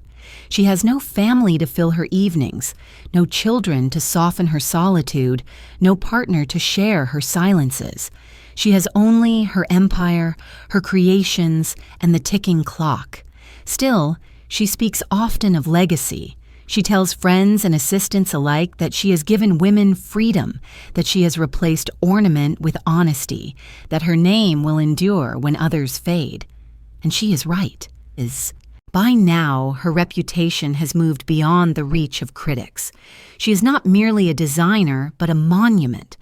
To wear Chanel is not to wear a garment, but to step into a tradition, a vision, a way of being. She has become, in her own lifetime, a legend.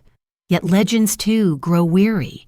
Imagine her late at night, seated in her suite surrounded by Coromandel screens and mirrors that reflect her endlessly. A glass of champagne rests beside her. A cigarette burns between her fingers. The perfume of roses fills the air. She looks at her reflection, sees the lined face, the weary eyes, the defiant posture. She knows her body is failing, though she will not admit it aloud. She continues to work, continues to command, continues to pretend that time can be defied.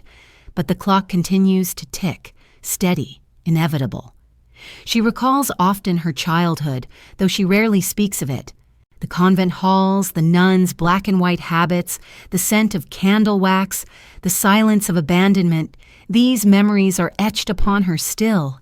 She carries them like scars, visible only to herself. She recalls Capel, always Capel, the man whose absence she never ceased to mourn.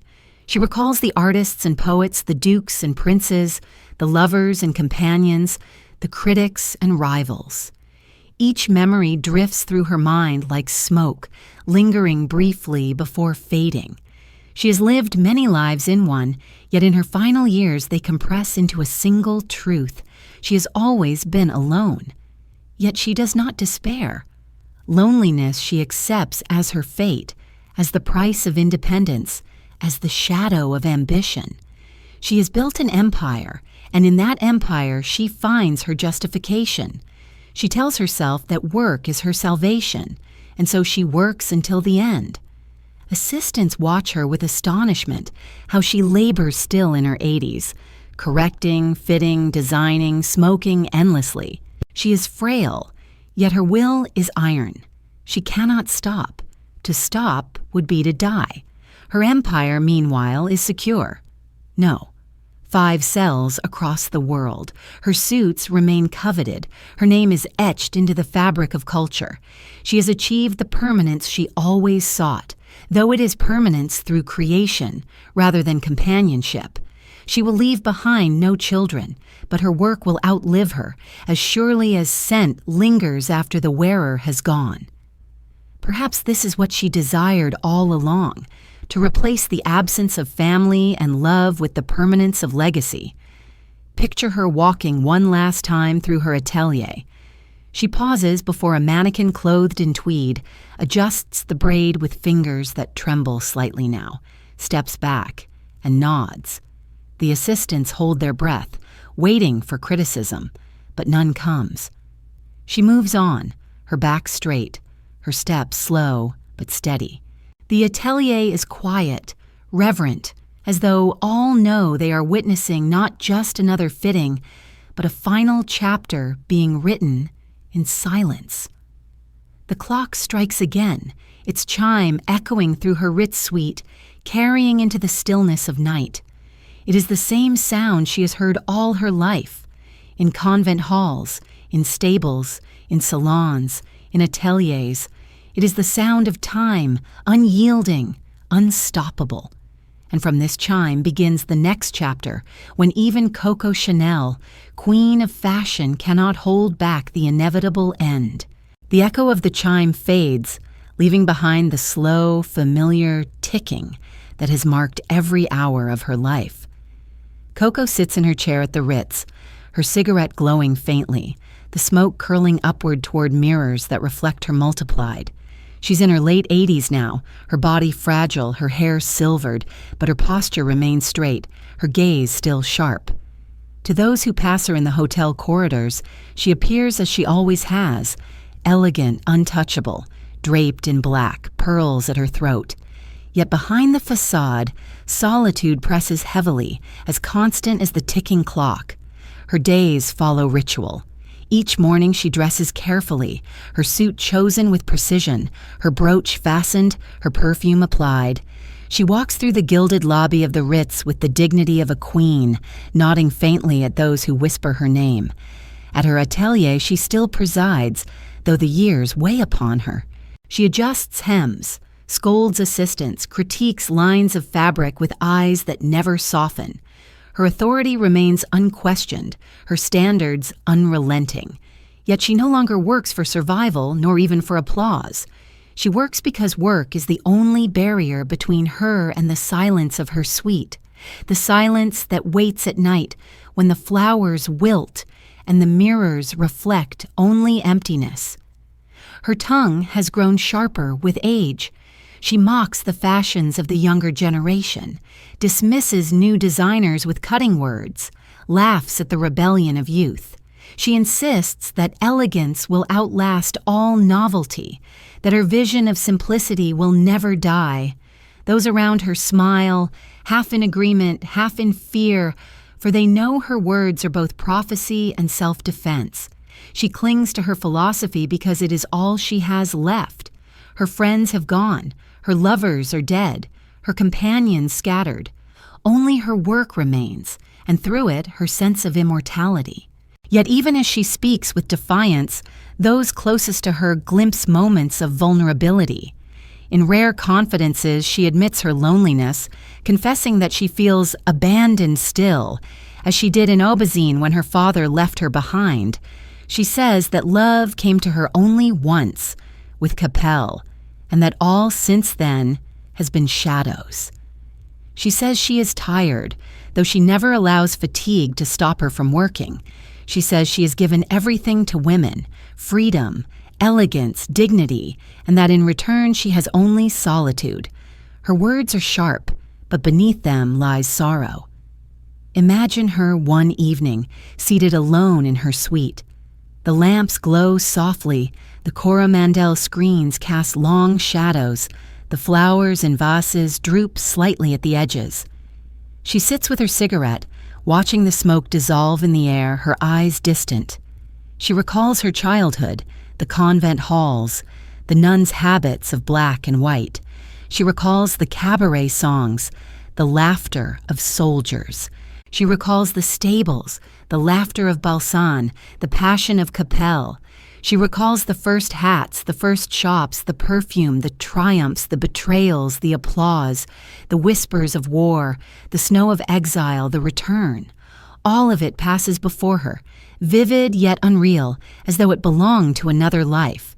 She sighs, and the sound is as fragile as the smoke. Her solitude is not only personal, but also spiritual. She has no faith to sustain her, no prayers to ease her. The convent gave her discipline, but not devotion. She speaks of God rarely, and when she does, it is with irony. She trusts only in her work, only in the permanence of her creations. Her immortality lies not in heaven, but in the perfume worn upon skin, the suits hanging in wardrobes, the little black dress folded neatly in drawers. She has given women a language, and that language will outlast her body. This she believes, and in this she places her hope. Still, the nights are long. She walks through her suite slowly, her steps careful, her breath sometimes catching. She touches the lacquered screens, the mirrors, the velvet cushions, as though they could anchor her against the emptiness. She sits again, lights another cigarette, sips from a glass of champagne, and waits for the clock to strike. Each hour is both victory and burden, another proof that she endures, another reminder that she cannot endure forever. Her legacy is already secure. Journalists write of her as legend, clients speak of her with reverence, designers acknowledge her as master. Yet she herself feels no satisfaction. She tells herself that the world is fickle, that memory fades, that only her work can keep her alive. She repeats these words often as though to convince herself, but the truth she feels in silence is that work cannot ease loneliness, cannot replace love, cannot silence the ticking of the clock. Picture her at dawn, the first light filtering through the curtains of the Ritz. She sits at her table, cigarette in hand, the ashtray already filled. She wears black, as always, pearls draped across her chest. She stares at the light as it slowly grows, her face calm, her eyes sharp. She mutters to herself words only she hears, words of memory, words of defiance, words of solitude. Then she rises, dresses, applies her perfume, and prepares once more to walk through the corridors, straight-backed, elegant, untouchable. To the world she remains Coco Chanel, queen of fashion. Only the ticking clock knows the truth of her loneliness. The clock strikes again, its sound resonating through the suite, carrying into the silence of the early morning.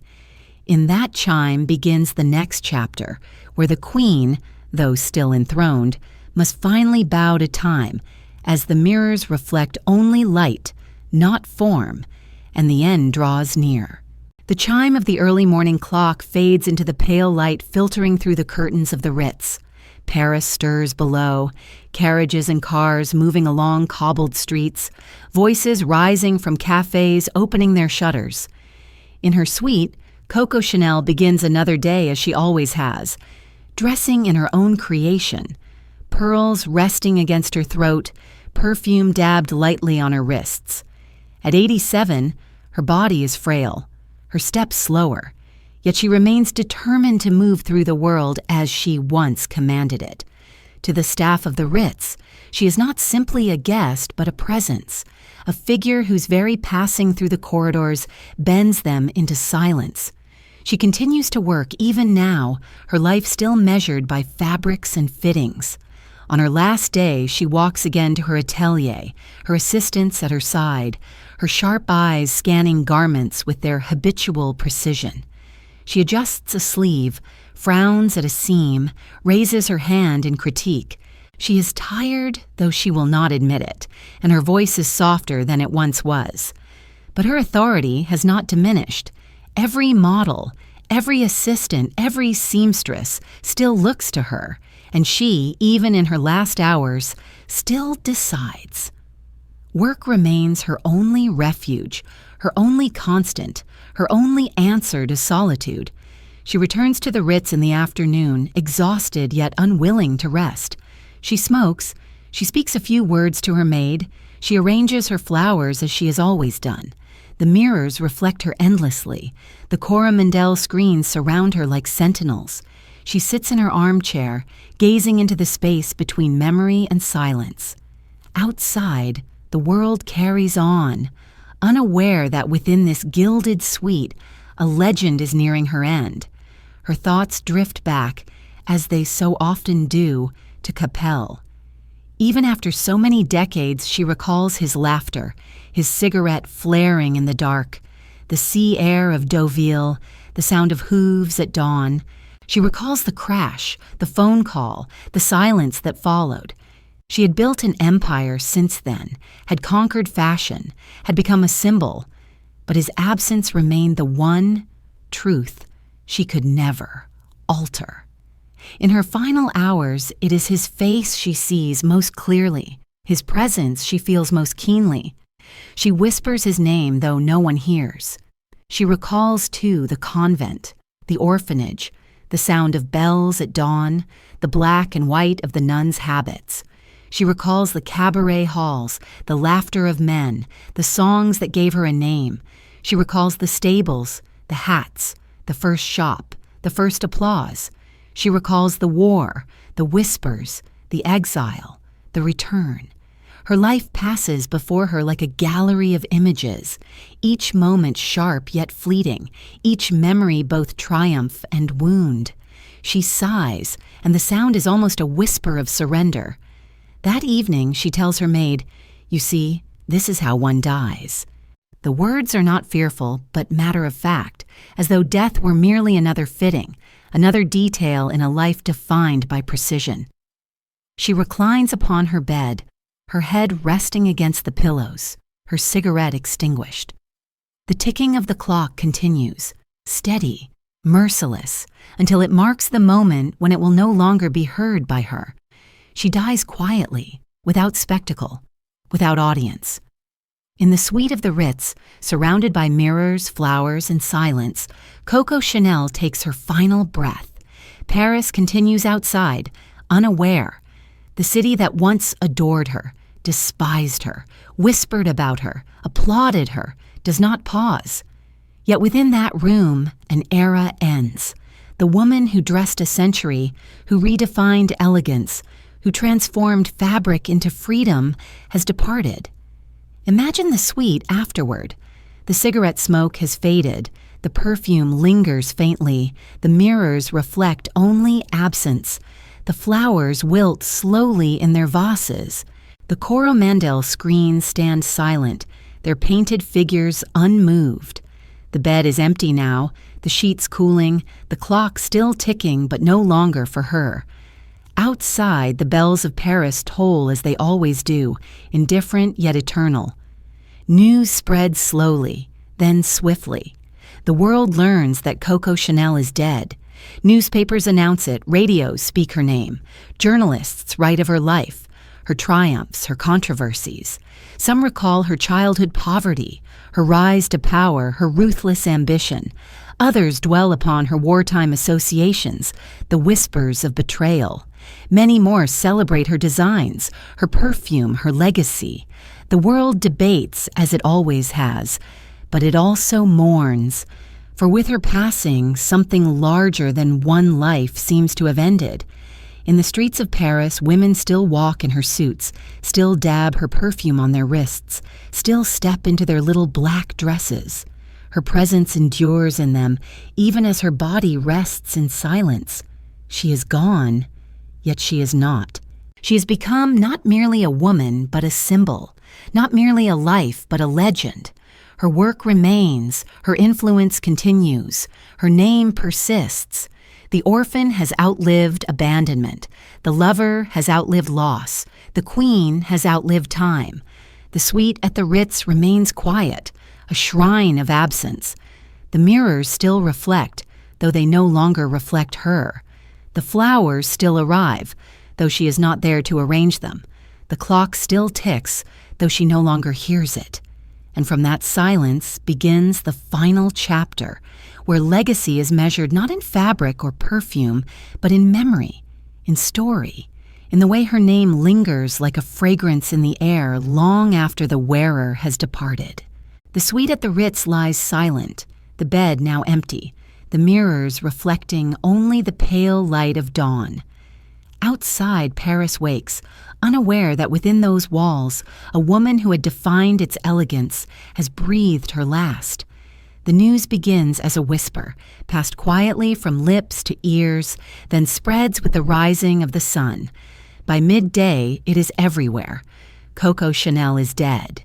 The city, so often indifferent, pauses in its own way. In cafes, people fold their newspapers more slowly, linger over the headlines.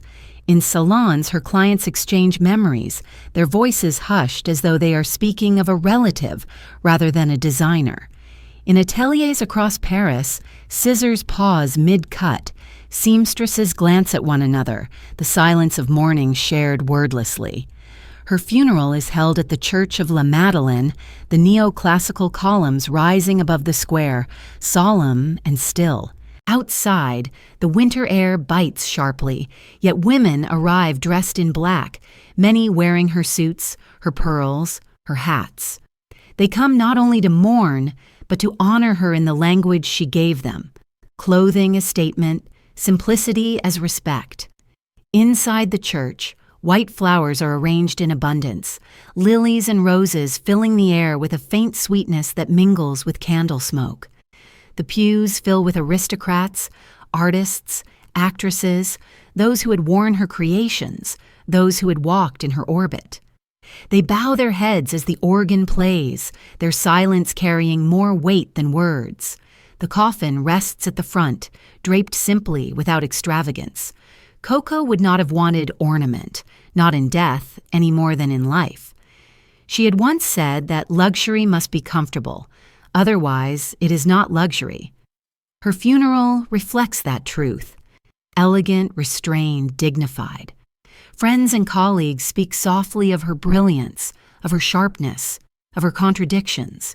They speak of her cruelty as well as her charm, her ambition as well as her generosity. No one attempts to make her simple, for she was never simple.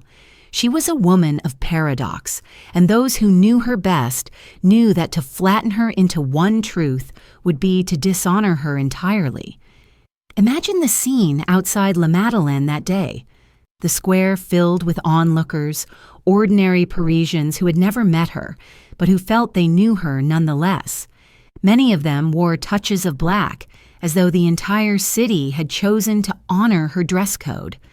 Some dabbed her perfume on their wrists that morning, the invisible presence of number 5 rising among the crowd like a second congregation. They stood silently as the bells tolled, their faces solemn, their breaths clouding in the cold air. For a moment, Paris itself seemed to acknowledge that one of its own had gone, one who had shaped not only fashion, but the city's very aura. When the service ended, her coffin was carried out, the crowd pressing closer, the scent of flowers drifting into the winter air. The coffin passed beneath the columns, down the steps, into the waiting hearse. Some wept quietly, some bowed their heads, some simply watched in silence. The car moved slowly through the streets, followed by others, the cortege making its way past familiar boulevards. For the first time in decades, Coco Chanel moved through Paris not as its queen, but as its departed. Yet even in death, she was watched, admired, remembered. The streets themselves seemed to echo her presence, as though her footsteps still lingered in the stone. She was laid to rest in Lausanne, Switzerland, the country where she had once lived in exile. Her grave is simple, as she wished, yet marked by elegance. White flowers adorn it, their petals soft against the stone. Visitors who come to see it often remark upon its restraint, how it reflects her philosophy more truly than any grand monument could.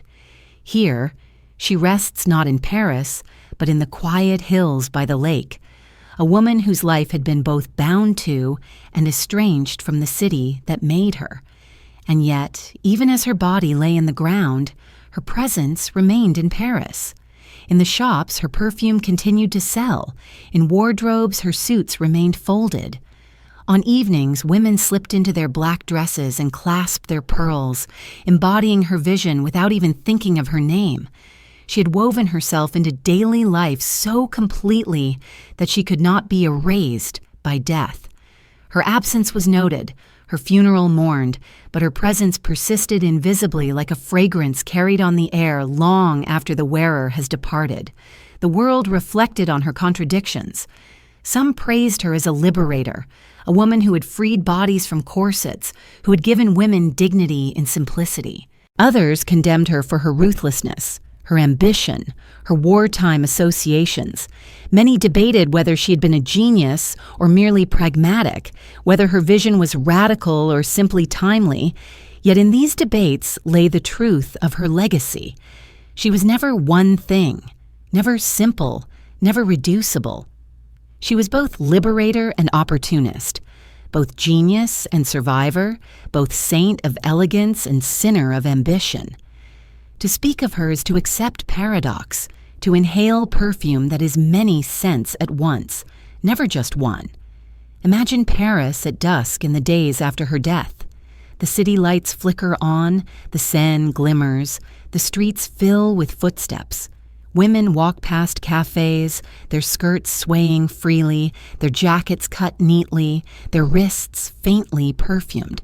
They do not stop to think of Coco Chanel, yet in their movement, in their elegance, in their freedom, she lingers. She has become part of the city itself, inseparable from its rhythm, as though Paris breathes through her still. The coffin rests in Lausanne, but in Paris the mirrors of her atelier still reflect, the scissors still gleam, the perfume still lingers. She is gone, but she is not. Her life, her contradictions, her triumphs, and her betrayals live on in memory, in fabric, in scent, in silence. And from that silence begins the final part, where legacy is no longer hers to command, but ours to remember, to question, to carry forward like perfume that refuses to fade. The silence after her funeral lingers like the final note of a song that refuses to fade. The streets of Paris return to their rhythm, carriages and cars once again rolling over cobblestones, cafes buzzing with laughter. But beneath the ordinary hum there is a quiet recognition that something has shifted. Coco Chanel is gone, yet her absence feels less like an ending than a transformation. She has crossed the boundary between life and legend, leaving behind not only garments and perfumes, but an aura that continues to breathe through the city, through women, through memory itself. Her legacy is not simple. It is not a tale of pure triumph nor of pure betrayal, but of paradox. She liberated women from corsets, yet she also bound herself to men of power, their wealth and protection shaping her opportunities. She offered women freedom of movement, dignity and simplicity, yet she pursued her own independence with ruthless ambition, often at the expense of others. She was adored as a genius, yet condemned for her wartime associations, her intimacy with an occupying officer, her attempt to exploit anti-Semitic laws for personal gain. She was a visionary, but she was also a survivor, and survival is never clean. To tell her story honestly is to accept that brilliance and shadow coexist, as inseparable as perfume and air. The garments she created still hang in wardrobes, their lines so clean that they remain modern decades later. The little black dress endures as a universal symbol of elegance, simple enough to adapt, powerful enough to declare. Her suits remain iconic, worn by first ladies and actresses, their tweed and braid still whispering authority without ostentation. Her perfume, Chanel No. 5, is sold more widely than ever, its scent as abstract and mysterious as when she first chose the 5th vial placed before her. These creations are not relics. They live still, as if she herself were present within them. Through them she achieved what she longed for all her life, permanence. Yet permanence comes not only from fabric and fragrance, but also from memory. And memory is shaped by those who tell the tale. Some remember her as a liberator of women, the one who freed them from suffocation. Others remember her as a traitor, a collaborator who chose comfort while her nation suffered. Some recall her as a genius of style, others as a cruel mistress, a sharp tongue that wounded those closest to her. Perhaps all are true. Perhaps she herself intended it so. She'd always preferred ambiguity, always chosen mystery over confession. A scent that cannot be named lingers longer than one that can. Imagine her story now told across the world, in books, in films, in conversations whispered in cafes. Her image appears in black and white photographs, the short hair, the cigarette, the pearls, the eyes that reveal nothing and everything at once. People look upon her and wonder, who was she really? Was she the orphan abandoned by her father, the cabaret singer mocked as Coco, the lover bereft by Capel's death? Was she the collaborator, the survivor in gilded exile, the queen of fashion restored in her 80s? The answer is not one of these, but all of them. To know Coco Chanel is to accept multiplicity. Her story endures because it refuses to resolve. She is not saint nor villain, but something more enduring. Human, flawed, brilliant, haunted. She lived as though the world were fabric to be cut, stitched, reshaped, worn anew. She fashioned not only clothes but herself, transforming weakness into strength, abandonment into ambition, loss into empire. Yet she could never sew the seam that would join her to love permanently, nor cut away the shadow of loneliness.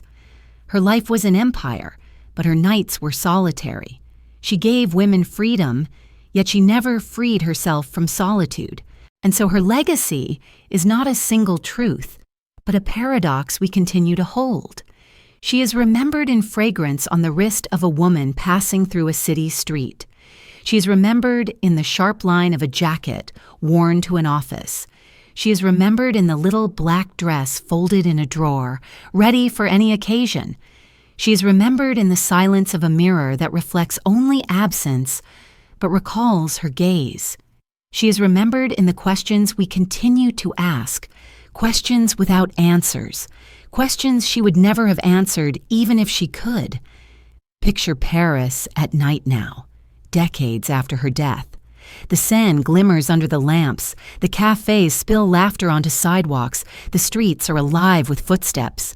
A woman walks past, her suit tailored, her pearls glowing faintly in the light, her perfume lingering in the air. She does not think of Coco Chanel, yet Coco walks with her still, invisible, inseparable. In this way, Chanel has outlived herself, not as a woman, but as a language, a way of being in the world. And you, listener, drifting now between wakefulness and sleep, carry her too in memory. Her story has wound its way into your thoughts, not to give answers, but to leave images. A black dress hanging silently in an empty room, a cigarette glowing in the night, the scent of No. 5 rising invisibly, the ticking of a clock in a quiet suite. These images, unresolved, remain as her life remains, mystery, fragrance, shadow, light. The tale closes, yet it does not end. Coco Chanel is gone, yet she is present still in air and fabric and memory. Her life was scandal and triumph, betrayal and beauty, ambition and loneliness. She lived as a paradox, and so she endures as one. The mirrors reflect only light now, not her form, yet in that light her legend lingers, eternal as perfume upon the skin.